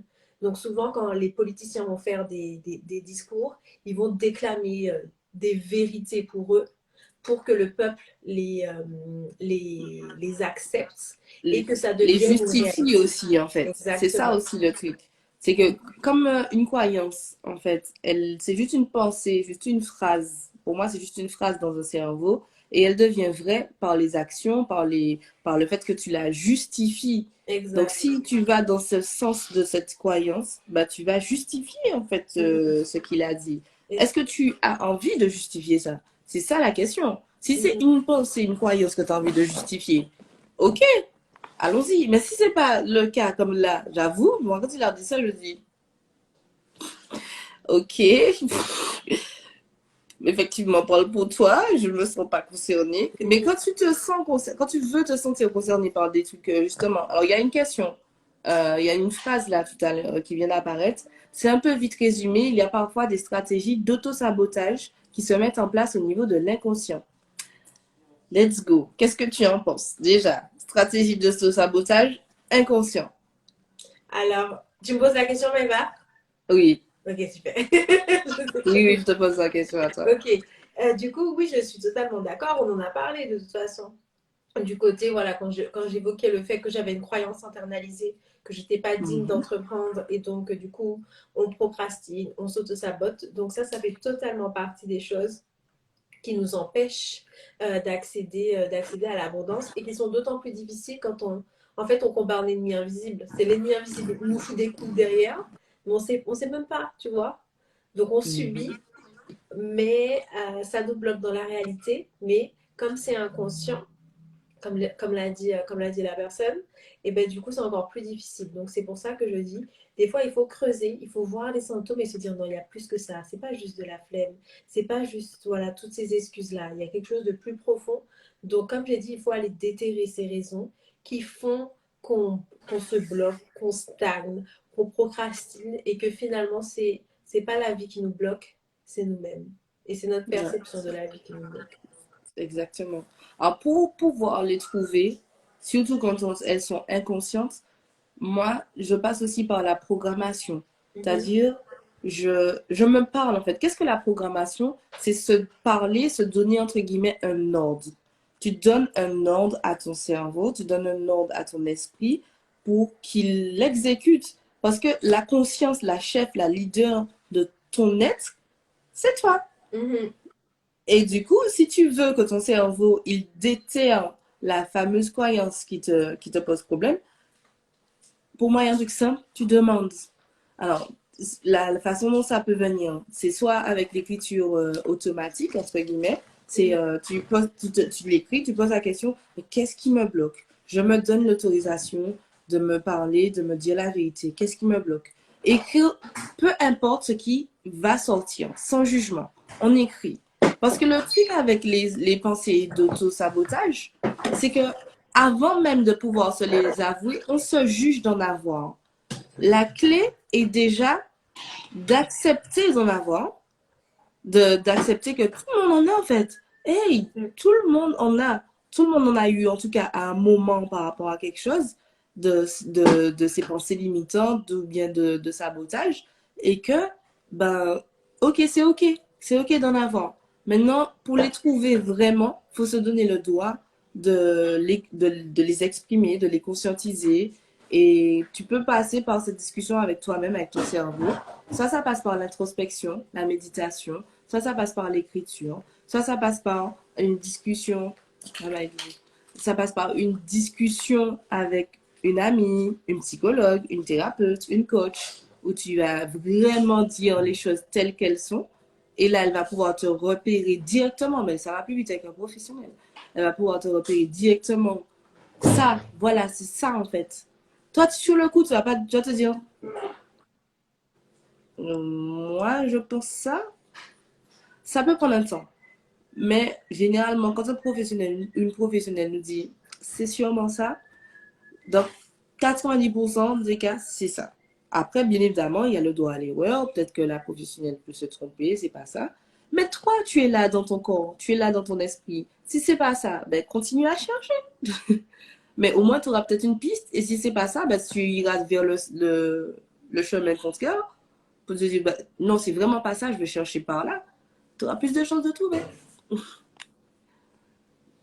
Exactement, exactement. Donc, sur le côté, en tout cas, professionnel, donc là, Maëva a décrit une bonne méthodologie pour trouver. Donc, le but, c'est qu'on vous propose aussi des pistes concrètes. Et du coup, voilà, sur le côté professionnel, donc dites-nous si vous avez des questions. On a déjà parlé du côté se sentir légitime pour candidater à un poste. On a parlé des croyances limitantes quand on doit faire une transition professionnelle ou démarrer un projet entrepreneurial, le fait de ne pas oser, de ne pas passer à l'action dans un projet, de procrastiner. Comme on a dit, ça peut être un symptôme d'auto-sabotage. On a parlé du syndrome de l'imposteur. On a parlé voilà, de la négociation de salaire, et surtout les femmes. Du coup, on a tendance à se sous-estimer. Et donc, du coup, qui dit sous-estime personnelle dit moindre valeur sur le marché et moins de valeur sur le porte-monnaie. Donc, il faut vraiment qu'on arrête de faire ça. Donc, s'il y en a, c'est temps de revaloriser vos salaires, allez négocier, allez prendre ce qui vous est dû. Voilà, on a parlé aussi d'entrepreneuriat, de comment justement dépasser aussi ce côté perfectionniste qui peut nous bloquer. Et ouais, je crois que c'était les thèmes, donc n'hésitez pas, c'était pour résumer un petit peu. Mais voilà, Alors, par, euh, comment dire, je voulais te demander comment créer justement alors, plus d'abondance directement. On a un business. Alors, je vais répondre à la question, Mimine. On va répondre à la question. Tu as un business, il marche bien, mais tu voudrais qu'il marche encore mieux. Comment créer cette abondance-là, justement, quand tu as un business et que tu veux plus d'abondance? Bah, du coup, déjà, moi j'ai besoin de choses plus précises. C'est pour ça que j'ai besoin de cas très très concrets pour pouvoir proposer des choses. Parce que si par exemple, ce qu'il faut pour ton business, c'est de déléguer. Ce qu'il faut pour ton business, c'est d'améliorer tes produits, de parler à tes clientes. Donc, du coup, je pense que moi, pour répondre à ce genre de choses, j'ai besoin de plus de contexte. C'est pour ça que je préfère Ouais. Des évoquer des cas situations concrets. précises. C'est ça, Ok. exactement. Parce qu'il y a mille et une façons de manifester l'abondance. Donc déjà, la première, c'est de te dire que tu la mérites, de te dire que moi, c'est mon cas un petit peu, de sortir un petit peu de, comment dire, de sa zone de confort. Parce qu'à un moment, ton business, il devient un petit peu ta zone de confort quand tu as atteint un certain stade. Et donc, du coup, tu te dis, mais voilà, là, je suis bien, je connais ma communauté. Donc, par exemple, moi, dans mon cas, comme j'ai dit, on a une communauté de presse. Si je compte mon compte et le compte de l'entreprise, ça fait à peu près 25 000 personnes. On a 100 000 euros de CA, etc. On a nos produits, on a l'académie, etc. Donc, c'est bien, ça roule. Donc, du coup, là, un peu, j'ai deux choix. Soit je reste là, je continue à faire euh, voilà cette qualité, c'est ça, ou je vais plus loin en fait, tu vois, et là ça nécessite de sortir de sa zone de confort. Moi, ça me nécessite de sortir de ma zone de confort. Ma zone de confort, c'est le Queendom. C'est voilà, c'est là où je me sens le mieux, c'est là où j'apporte le plus de valeur. Les Queens et moi, on a la même énergie, on a la même vibe, on s'est construit ensemble, on a construit quelque chose qui nous ressemble. Mais il y a d'autres choses que je peux aussi apporter. Et donc, du coup, par exemple, voilà, j'ai été à Station F, il y a un incubateur d'entreprise. Et donc, du coup, j'ai présenté le planeur d'entrepreneurs. Et eux, ils Mhm. avaient une vision pour mon produit que je n'avais pas, tu vois. Et donc, du coup, ça m'a beaucoup aidé de confronter les choses que je fais à d'autres. Parce qu'en fait, je me suis rendu compte que je ne l'ai pas habituée à parler du Queendom à des personnes qui ne le connaissent pas. Du tout, Parce, ouais. exact, parce que je Il y suis avait des hommes? Du coup, oui, oui, oui, j'étais à Station F avec justement un homme. Mais du coup, le Ok. planeur digital, déjà, bah, c'est le premier produit qui peut aussi servir aux hommes. Donc là, tu vois, Ok. je commence un peu à diversifier, même si mon focus, ça restera les femmes. Mais lui, il avait toute une vision. Je l'ai présenté à un autre entrepreneur qui me dit, mais oui, ça, on peut servir, on peut s'en servir pour ci, pour ça, il faut le transformer comme ci, comme ça, comme ça. Mais je n'aurais pas eu cette vision si je n'avais pas été au-delà de ma zone, tu vois. Et ça, je pense voilà, que c'est aussi important de dire ben, comment je fais pour m'améliorer. Donc, il faut aussi pouvoir faire sa revue, en fait, de faire son bilan, de dire comment je fais pour pousser, de dire voilà, c'est bien comme ça, mais ça peut Mhm. être mieux. Par exemple, moi, je parle d'une chose que je suis en train de faire. Mes produits, par exemple, le planeur, donc je vais en parler un petit peu. Donc, ça, c'est notre produit phare. On sold out toutes les années et on fait du business par boutique en ligne. Donc je peux dire, bon voilà, cette année, je vais garder ça parce que je sais que je vais faire sold out. Mais je sais aussi que comme les produits sont expédiés de Paris et que la plupart de notre clientèle est caribéenne, que les frais de livraison, c'est un frein pour l'achat. Et donc du coup, je me dis comment je vais essayer d'améliorer ça et faire en sorte que mes produits soient plus proches de mes clients, tu vois. Donc là, je travaille sur ça. Même si je sais qu'avec ou sans ça, les produits seront épuisés, je me dis, il ne faut pas se reposer sur ses lauriers et il faut s'améliorer. Donc voilà, par exemple, un exemple que moi je fais pour me dire comment je fais pour passer au niveau supérieur. Et comme tu as dit aussi, voilà, toquer aux portes. Moi, c'est vrai que cette année, j'ai vu des projets d'entreprises qui ont des subventions, des prix, des trucs de ouf et qui ont à peine commencé. Et moi, j'avoue, en 3 ans, j'ai jamais rien demandé. J'ai jamais demandé de subvention. C'est vrai. Oui, oui, jamais, jamais, jamais. Et donc, du coup, c'est vrai que je vois, Là, ça vient de me percuter aussi. tu What? vois, En fait, ouais, c'est s'autoriser aussi à demander. Parce que quand vous dites exact, s'autoriser à exact. recevoir, Tu mais vois, est-ce souvent on qu'on a parle de la partie de demandé? recevoir qui, voilà, on a beaucoup manifesté, s'autoriser, etc. Mais il faut Ouais. aussi qu'on s'autorise à recevoir. Donc, Ouais. ça, c'est très important. Et c'est là que j'ai réalisé, je me suis dit, mais attends, moi, j'ai une entreprise qui marche, tu vois, on a des communautés de milliers de personnes, nos clients qui parlent pour nous, etc. Et je me suis dit, non, mais là, non. Donc là, j'ai décidé cette année, je vais aller manger partout.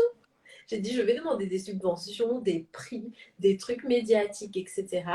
Mais il fallait que je sorte un peu de ma coquille. Donc certes, on a réussi, tu vois, toi et moi, faire des choses from scratch, en partant de zéro, Ouais. avec Ouais. voilà nos talents, notre argent et tout ça. Mais il faut aussi s'autoriser à recevoir. Et pour moi, c'est la phase que j'apprends. Donc c'est bien parce que le thème, c'est comment s'autoriser à recevoir l'abondance. C'est Et clair. là, j'apprends en tout cas À tout niveau, professionnellement. ça. Oui, Pour moi, le sujet de ce live-là, c'est à tout niveau. Exact. Vraiment. C'est pas seulement quand on... Alors, il y a eu beaucoup de questions pour des personnes qui veulent commencer des business. On a parlé Oui, de ça. voilà, c'est ça, exact. Mais il y a aussi la phase où, OK, ça marche, mais tu sens quand même que ton business, et même, toi, personnellement, tu peux accéder à d'autres sphères et tu n'y penses même pas. Et c'est vraiment en conversant avec les gens que tu peux te dire, alors déjà, tu les vois, tu te dis, eux, ils ont reçu, elles, elles ont reçu. Et puis tu te dis, mais attends, là, ça commence à faire son petit chemin. Je lui ressemble, voire j'ai déjà fait genre 2 fois plus. Et j'ai toujours pas demandé là. Qui ça qu'elle est là? Mais justement, je salue l'initiative de la personne parce qu'elle s'est dit, ben, je vais commencer. Ah oui, non, mais toujours. Ah, ça, bravo. Donc vraiment, je salue. Mais là, je me suis dit, mais Malika.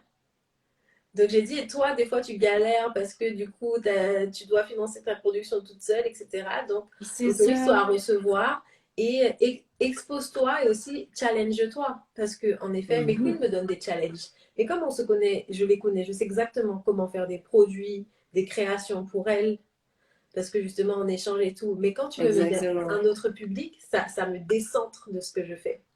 Ouais. Mais ça me permet de voir d'autres opportunités, tu vois. Mais ça enrichit. C'est ça, en fait, là, le truc, là, maintenant que je suis même moi en train de réaliser dans ce live-là, c'est que on a besoin d'aller vers l'altérité pour pouvoir connaître autre chose de soi et pour pouvoir justement connaître ces autres facettes-là qu'on pourrait aussi incarner et qui pourraient recevoir. Parce que là, tu parles de la Malaika qui est du coup ouverte à l'international, vraiment, vraiment.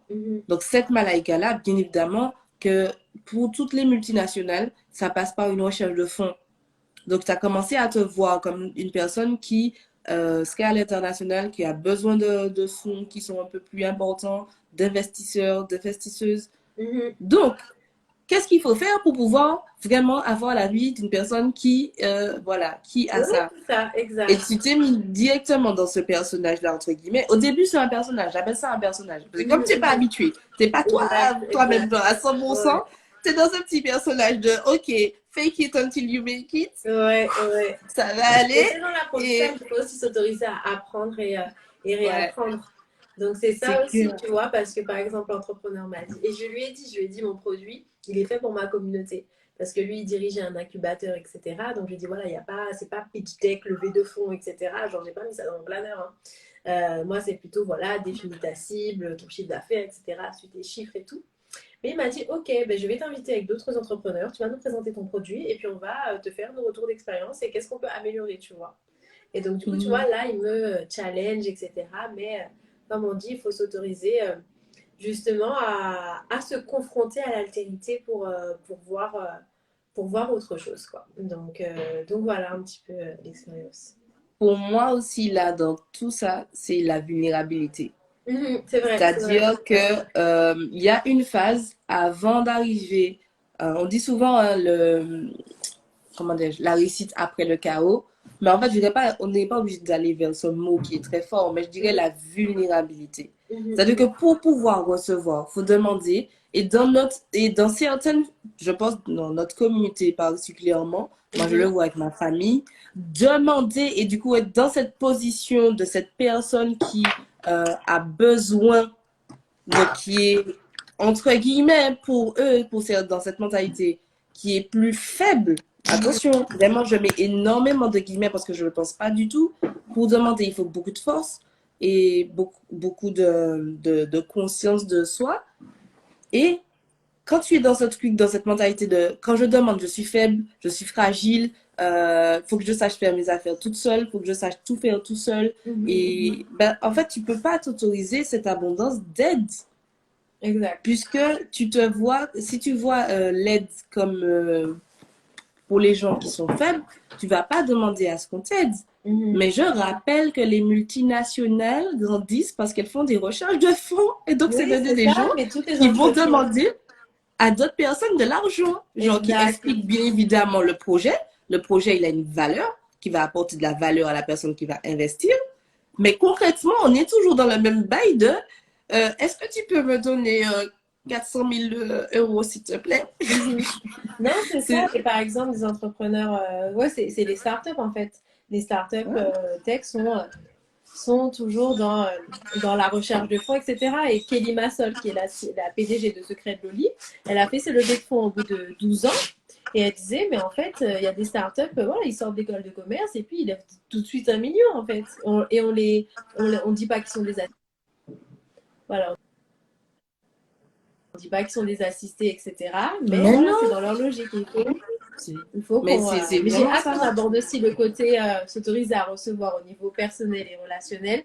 Mais allons-y, let's do this. Voilà. Alors, si on n'a pas de questions particulières pour ça, t'as dit quoi?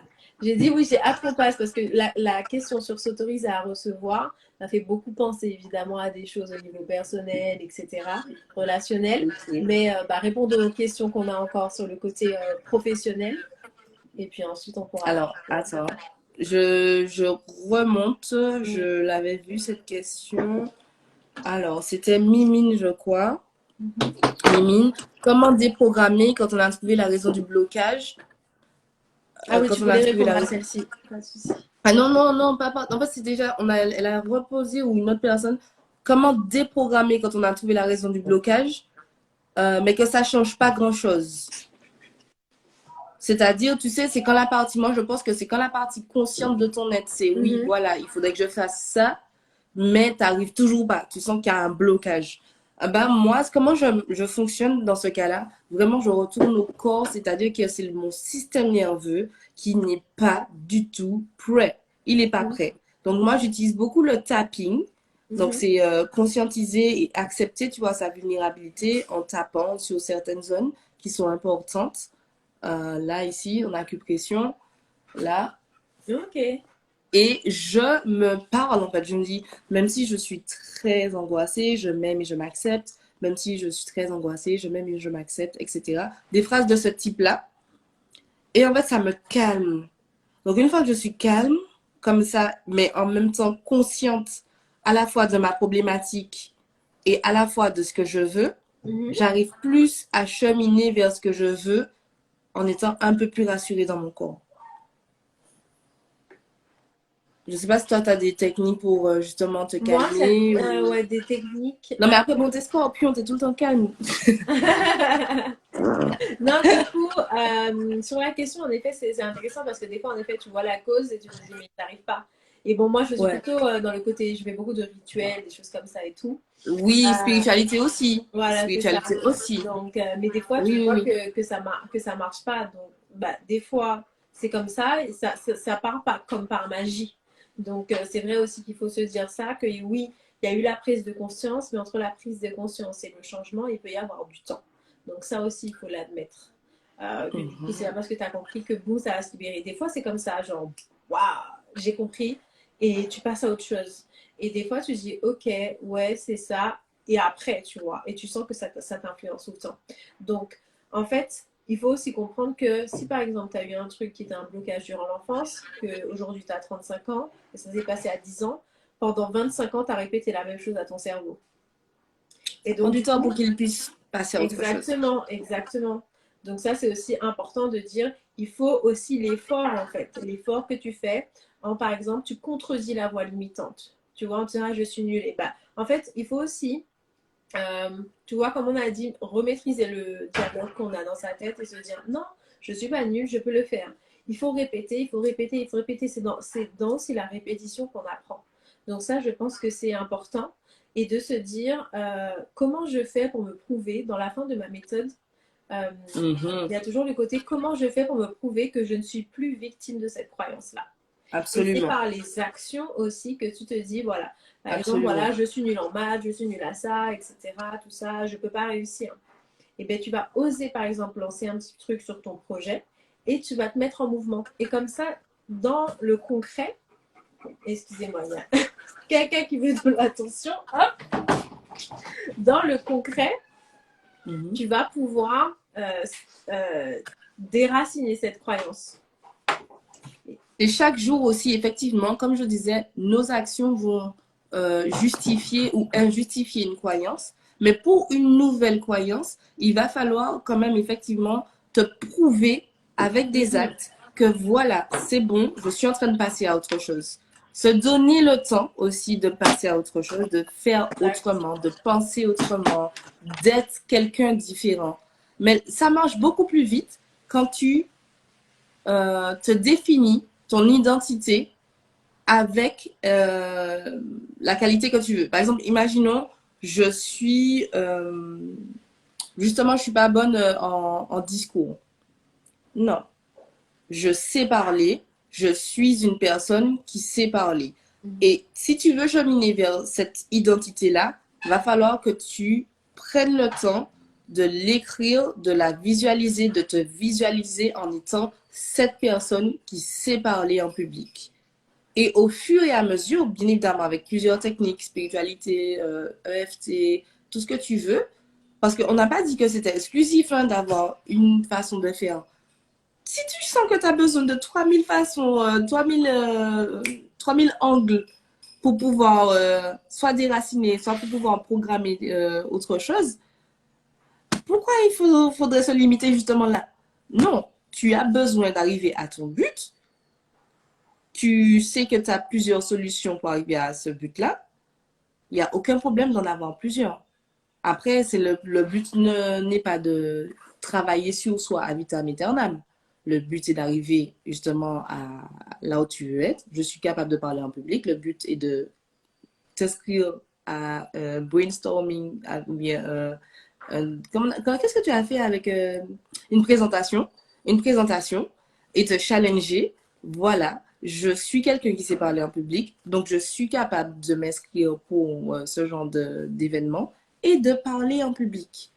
Je suis quelqu'un comme ça. C'est te définir, je suis quelqu'un comme ça. Bon, j'espère qu'on a répondu. Merci pour cette question. Elle était vraiment très intéressante. Maintenant, après, on va devoir enchaîner parce que sinon, le live va durer 4 heures. Donc, on va continuer sur abondance et vie perso. Et justement, tu voulais en parler par rapport à quoi exactement? Ouais, je pense qu'on va faire vie perso et relations. Donc, ouais. Je pense que ça, c'est aussi très, très important. Donc, on a parlé beaucoup quand même d'estime de soi, de self-love, etc. Et que l'abondance était énormément liée à l'estime de soi. Je pense que dans nos relations aussi, je pense que c'est très important de sortir de certains carcans. Donc, par exemple, souvent, on a tendance à reproduire des schémas familiaux. Quand on... Enfin, automatiquement, on aura tendance à reproduire. Donc, c'est à nous aussi d'assumer une responsabilité pour dire ce schéma-là, par exemple, ne me sert pas.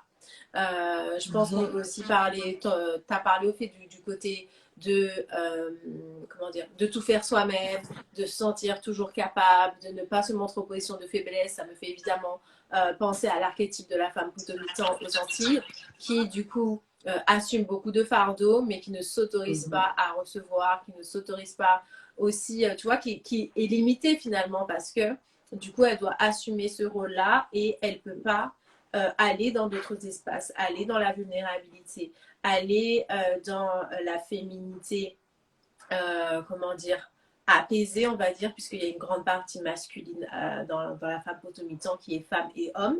Donc, c'est vrai que moi, ça m'a fait beaucoup, beaucoup penser à cet archétype où, voilà, je sais faire, je peux faire toute seule, c'est bon, ne m'aide pas. Donc, on est beaucoup, je trouve, je vois beaucoup ce comportement de voilà. Après, c'est très, il faut mettre des limites. Je pense que c'est très très bien d'être, voilà, comme on a dit, indépendante, de pouvoir faire ce qu'on veut, ne pas se mettre de limites, justement, parce que pour moi, c'est quelqu'un qui ne dépend pas de quelque chose, hein, à la base, ce terme-là. Donc, c'est quelqu'un qui peut faire des choses, qui peut, comme on a dit, être maman et entrepreneur, comme tu l'es. Donc, ça, c'est super important de se dire, j'ai pas besoin d'être dans un carcan. C'est pas parce que je suis ça que je ne peux pas être ça aussi. Donc, pour moi, dans mon Queendom, il n'y a pas de c'est ça ou ça. Par exemple, je vais demander à mes connus, voulez-vous ça ou ça? Elles vont dire les deux. Parce que j'ai dit, là, les lèvres ont dépassé le mètre parce qu'elles sont dans ce mindset où je peux avoir les deux, en fait. Oui. Je peux avoir les deux, je peux être les trois, je peux, comme on a dit, être intelligente et puis être intelligente, avoir mon entreprise le lundi et back it up le vendredi. Donc, du coup, aussi, ce côté abondance pour moi au niveau de sa personne, c'est aussi ça, de ne pas se mettre dans des cases et de dire j'ai différentes identités. Peut-être que la société les considère comme contraires, Mais moi, non, en fait. Donc, on est des personnes complexes et il faut assumer ça. Je pense que ça, c'est important. Sur la femme potomitan, n'hésitez pas à me dire si un peu femme potomitan et abondance ou femme antillaise et afro-caribéenne et le concept d'abondance parce qu'en effet, dans notre contexte un peu culturel, l'abondance aussi, c'est un concept culturel, c'est un concept spirituel. Par exemple, il y a certains mouvements religieux qui vont, par exemple, valoriser la pauvreté. Le pauvre, il est bon. Le pauvre, il a la main sur le cœur et être riche, ça rend mauvais, etc. D'autres courants vont dire ben, être dans l'abondance, c'est bien. Une communauté abondante, c'est une communauté qui est solidaire. Donc, du coup, c'est aussi les croyances culturelles et c'est beaucoup influencé par la religion, le contexte, le territoire où on a grandi. Donc, c'est pour ça que j'interrogeais un petit peu l'influence de la culture antillaise, de notre histoire et également des religions.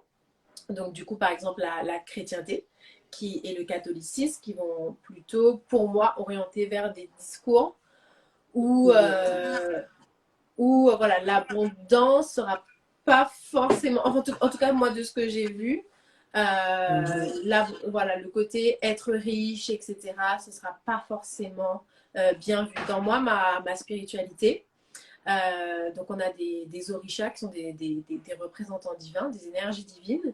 Et l'énergie de l'abondance s'appelle Oshomare, qui est représentée par un arc-en-ciel. Et en fait, c'est un état qui est désiré, en fait. C'est un état qui est désiré de se sentir abondant, de se sentir riche. Et du coup, parfois on se dit, ah oui, un noir qui est riche, il est blanc. Il devient blanc ou il sort un petit peu de ce critère.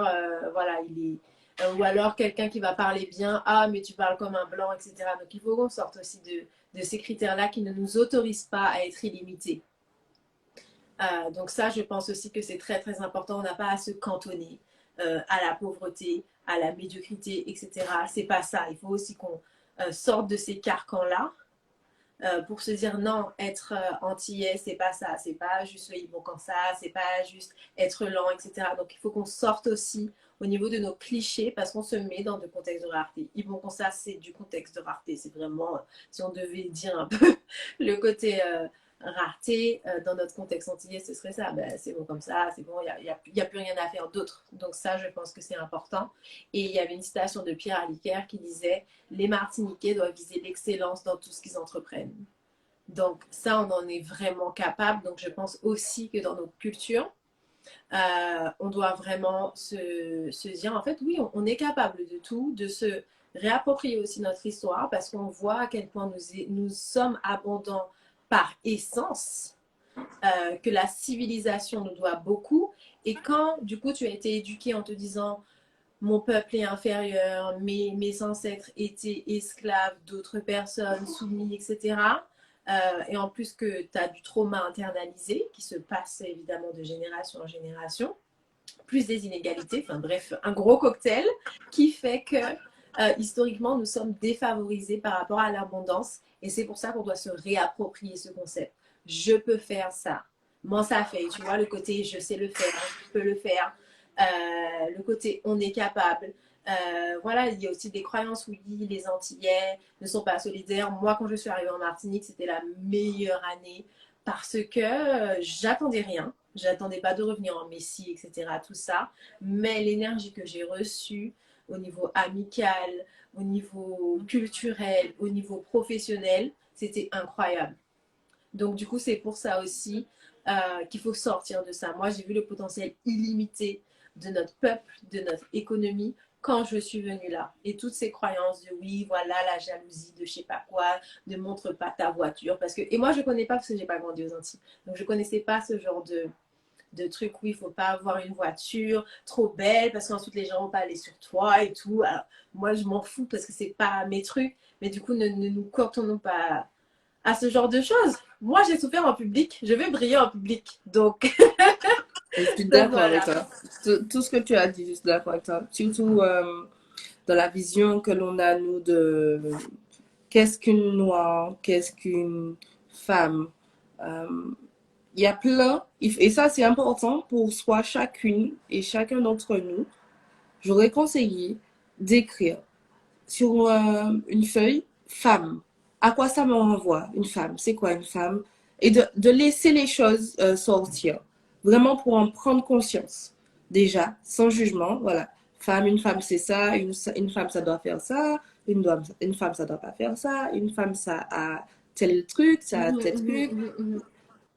Se confronter à sa propre idée de ce qu'on se fait d'une femme. Ensuite, c'est quoi une noire? C'est quoi une noire? Une noire, ça doit avoir de les l'argent. noirs sont.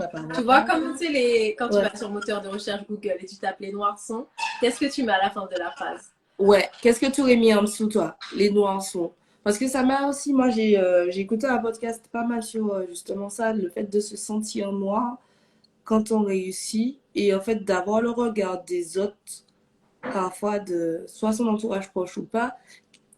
Ah, mais tu vas habiter dans un quartier comme ça?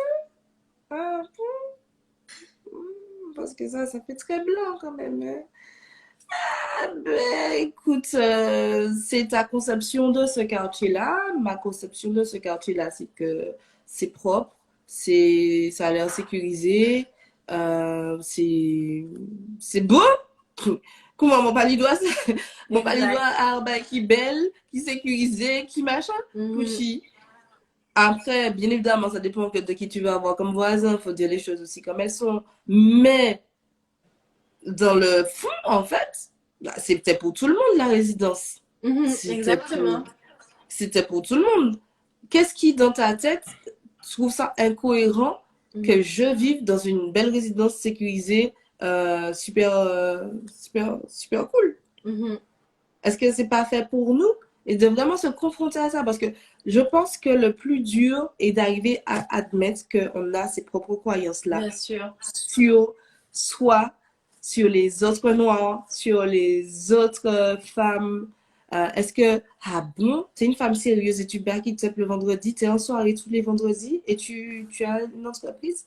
Hell yes! Donc, oui. Et de voir toi-même quel est ton jugement sur cette personne-là. C'est très important de regarder à la fois les personnes qui nous inspirent, mais les personnes qu'on juge. Genre, pourquoi tu la juges? Qu'est-ce qui te fait, toi, te sentir mal par rapport à ce que tu vois de sa vie, de son expérience et tout? Moi, je confronte toujours les gens à leur propre jugement et je me confronte surtout moi-même. Parce que comme tu as dit par rapport à la situation avec ta voiture, bah, comme tu n'avais pas ce paradigme-là de on ne montre pas ce qu'on a et tout, on ne montre pas sa richesse, ben, je me rappelle une fois, tu avais posté ton ticket de machin, Kinoyo, une boutique ici, tu avais fait des achats dans une boutique. Oui. Ouais.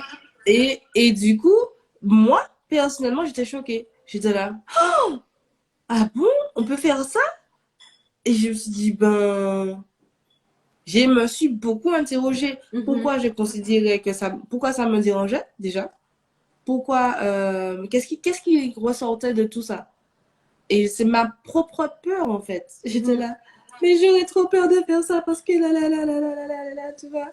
Et je me dis, ah bon, t'as peur. Et c'est là où le moment où, c'est soit t'es dans le jugement, genre, harsh avec toi. Maintenant, t'as pas le droit d'avoir peur. Tout le monde, elle est riche, c'est bien qu'elle montre sa richesse, machin et tout, c'est cool, machin et tout. Mais non, mais il y a une partie de toi qui est pas à l'aise. Faut prendre le temps avec cette petite partie-là. Interroge-la. Interroge-la. Qu'est-ce qui est pas à l'aise avec ça pour toi? Est-ce que tu te vois pas faire ça? Est-ce que tu aurais peur pour toi? Est-ce que tu aurais peur qu'on te vole? Est-ce que tu aurais peur qu'on te juge? Est-ce que tu aurais peur de quoi? Parce que j'ai eu même la discussion avec une autre copine en plus, hein, et qui était aussi, oh là, encore plus choquée. J'ai dit, mais qu'est-ce qui nous dérange en fait? Qu'est-ce qui nous dérange dans le fait qu'elle monte un ticket ou machin et tout? Elle me dit, ouais, non, en même temps, je suis jalouse. En même temps, je me dis que j'aurais pas fait ça, j'aurais pas fait ces achats-là. Mais tu sentais vraiment, tu vois, qu'il y avait un malaise. Ouais, un malaise. Et c'est pas. Et perso, moi, je suis pas genre, il faut pas qu'il y ait de malaise. C'est normal d'avoir des malaises. C'est normal d'avoir des malaises par rapport à certains sujets, par rapport à certaines choses. C'est normal. C'est juste, on se dit dans l'idée d'une personne, en fait, t'as jamais de malaise, t'as jamais honte, t'as jamais peur, t'as jamais de problème. Ça n'existe pas. Ça n'existe pas, ça. Du coup, de prendre le temps de déconstruire ça en soi, genre, ok. Bah, pour Non, mais l'instant, c'est je suis vrai que pas à c'est l'aise. intéressant et Ouais. on les a tous. Mhm. Et c'est vrai que Mhm. voilà, les réactions que j'ai, moi j'essaye de montrer quand je me fais plaisir, quand je suis pas bien, Mhm. en tout cas d'en parler, parce que quand on n'est pas bien, on n'a pas forcément envie de se montrer, mais j'essaye d'en parler c'est pour ça voilà, que je parle de mon burn-out, que je parle aussi quand je profite de la vie, que j'essaye de montrer un Mhm. petit peu les deux côtés. Quand je gagne 10 000 euros, par exemple, j'ai montré là ces 3 derniers jours le fait d'avoir gagné 10 000 euros sur le bon Mhm. plan. Et j'ai Oui, parlé aussi le effectivement, fait oui. d'avoir 10 000 euros de trous de trésorerie il y a 6 mois, par exemple. Donc pour moi, Ouais. c'est aussi important de montrer ces aspects-là, parce qu'en effet, dans les réseaux sociaux, on peut dire, voilà, la personne se la raconte, etc., tout ça. Mais du coup, ça fait partie de ma réalité. Donc c'est vrai que quand je monte des chiffres, parfois ça peut tendre aux gens d'être inconfortables avec, Trigger. avec ça. Mais c'est pas grave, justement, ça te permet d'avoir une réaction. Après, tu travailles dessus ou pas.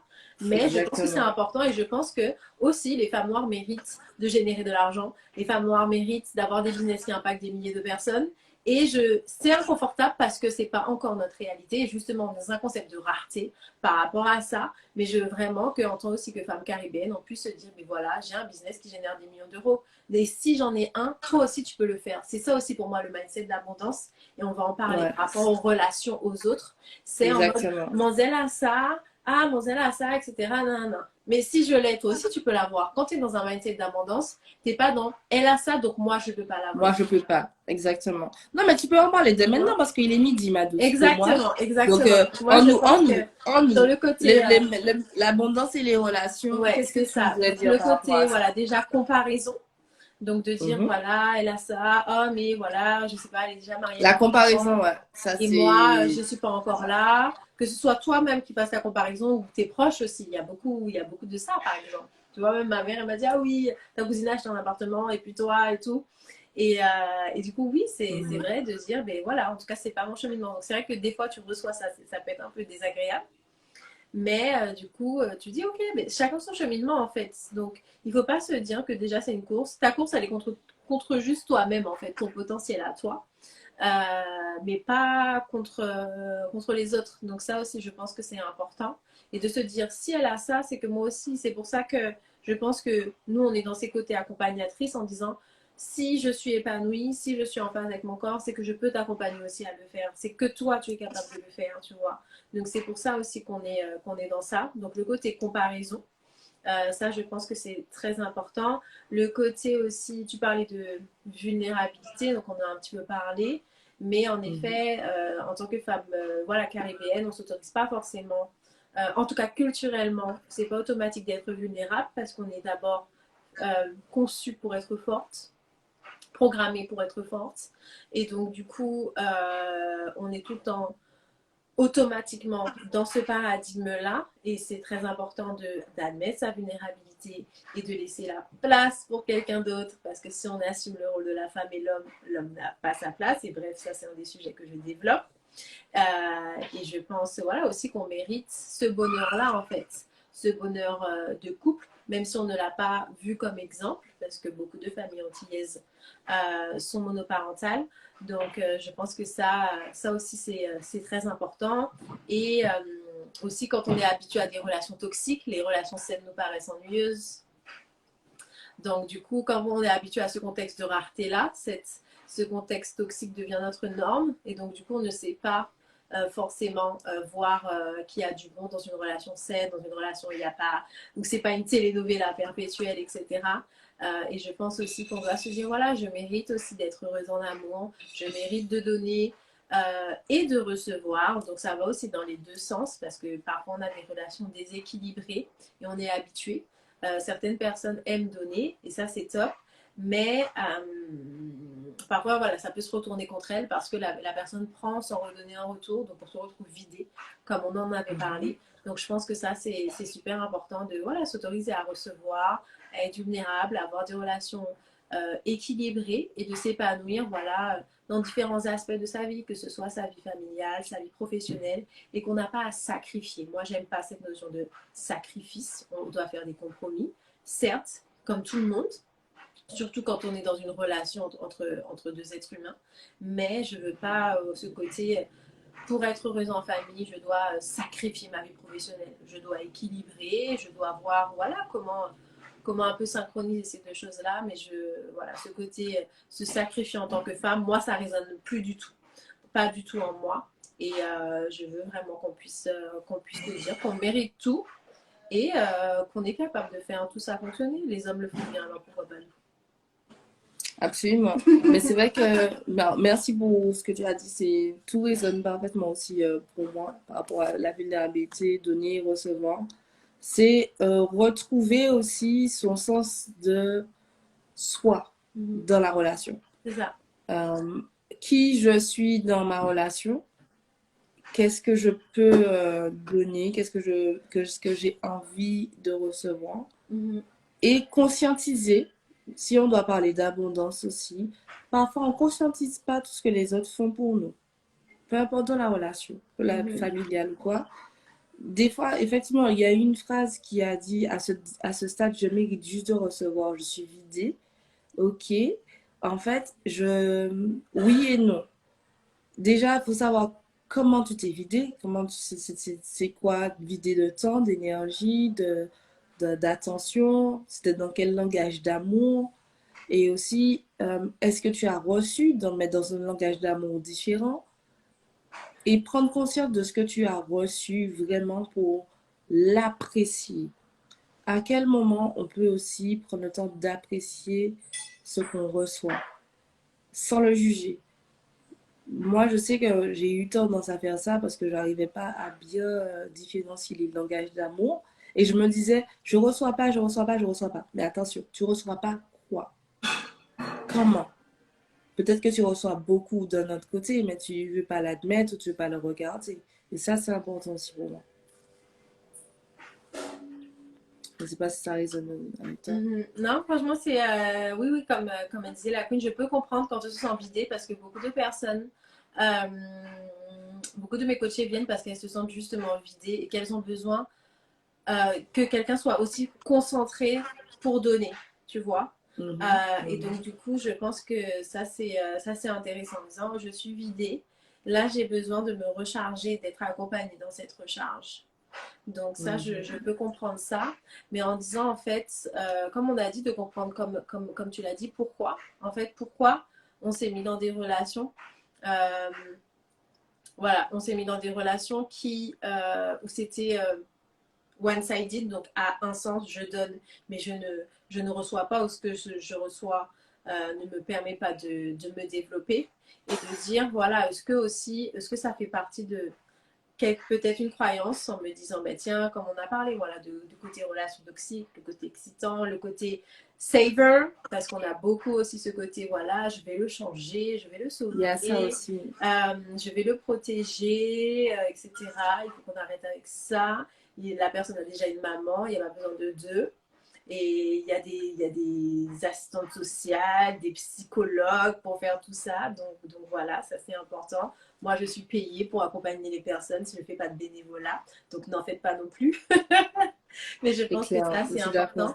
Et si tu as été dans une relation toxique, donc de comprendre, de faire le deuil et de te dire, ben, tiens, moi maintenant, qu'est-ce que je veux être pour pouvoir attirer et, comme on a dit, t'autoriser à recevoir et te dire, voilà, aujourd'hui, je reçois. Mais en fait, tu t'en sentiras pas vidé quand tu donneras à la bonne personne. Donc, il ne faut pas justement te dire, voilà, là, je veux plus donner, parce que ça peut être aussi une réaction de dire, franchement, j'ai tellement donné que ça me dégoûte de voir ce que j'ai vécu. Mais de te dire, en fait, quand tu donnes aux bonnes personnes, ça t'est rendu au centuple. Donc, c'est ça qui est important. Des fois, on est dégoûté de certaines choses, mais c'est dans le contexte qui fait que ça s'est mal passé. Mais justement, de te dire, voilà, maintenant, comment je fais pour détecter quelqu'un de toxique, comment je fixe un petit peu mes attentes et comment on s'apporte mutuellement. Mais je suis sûre que ta belle énergie, tu pourras la donner et tu mérites de recevoir. Et donc, du coup, comment tu te mets dans ce contexte d'abondance, donc de relation, en fait. Je suis d'accord. Ce qui me parle beaucoup dans ce que tu as dit, c'est est-ce que tu as choisi aussi cette personne? Moi, je me pose la question, est-ce que la personne a choisi cette personne parce qu'elle avait envie de la sauver. Mhm. Parce que quand on se met dans cette position, en fait, de sauveur, ou bien même de celle qui veut aider Mhm. à tout prix, et c'est là le truc, en fait, à tout prix, au dépend de ta propre santé, au dépend de ton propre temps, au dépend de tes propres projets que tu mets de côté pour pouvoir t'intéresser à ce projet à sauver, à ce gars. Euh, qu'est-ce qui se passe dans ce moment-là, en fait? Est-ce que c'est vraiment genre, tu crois que la définition de l'amour, c'est ça? Est-ce que tu crois que la définition des relations, c'est ça? Comment ça se passe? Et est-ce que vraiment avec la bonne personne pour toi, est-ce que pour toi, qu'est-ce que c'est par rapport à l'abondance? C'est une personne qui nous donne, c'est une personne, c'est comment? Excuse-moi, tu peux répéter le début?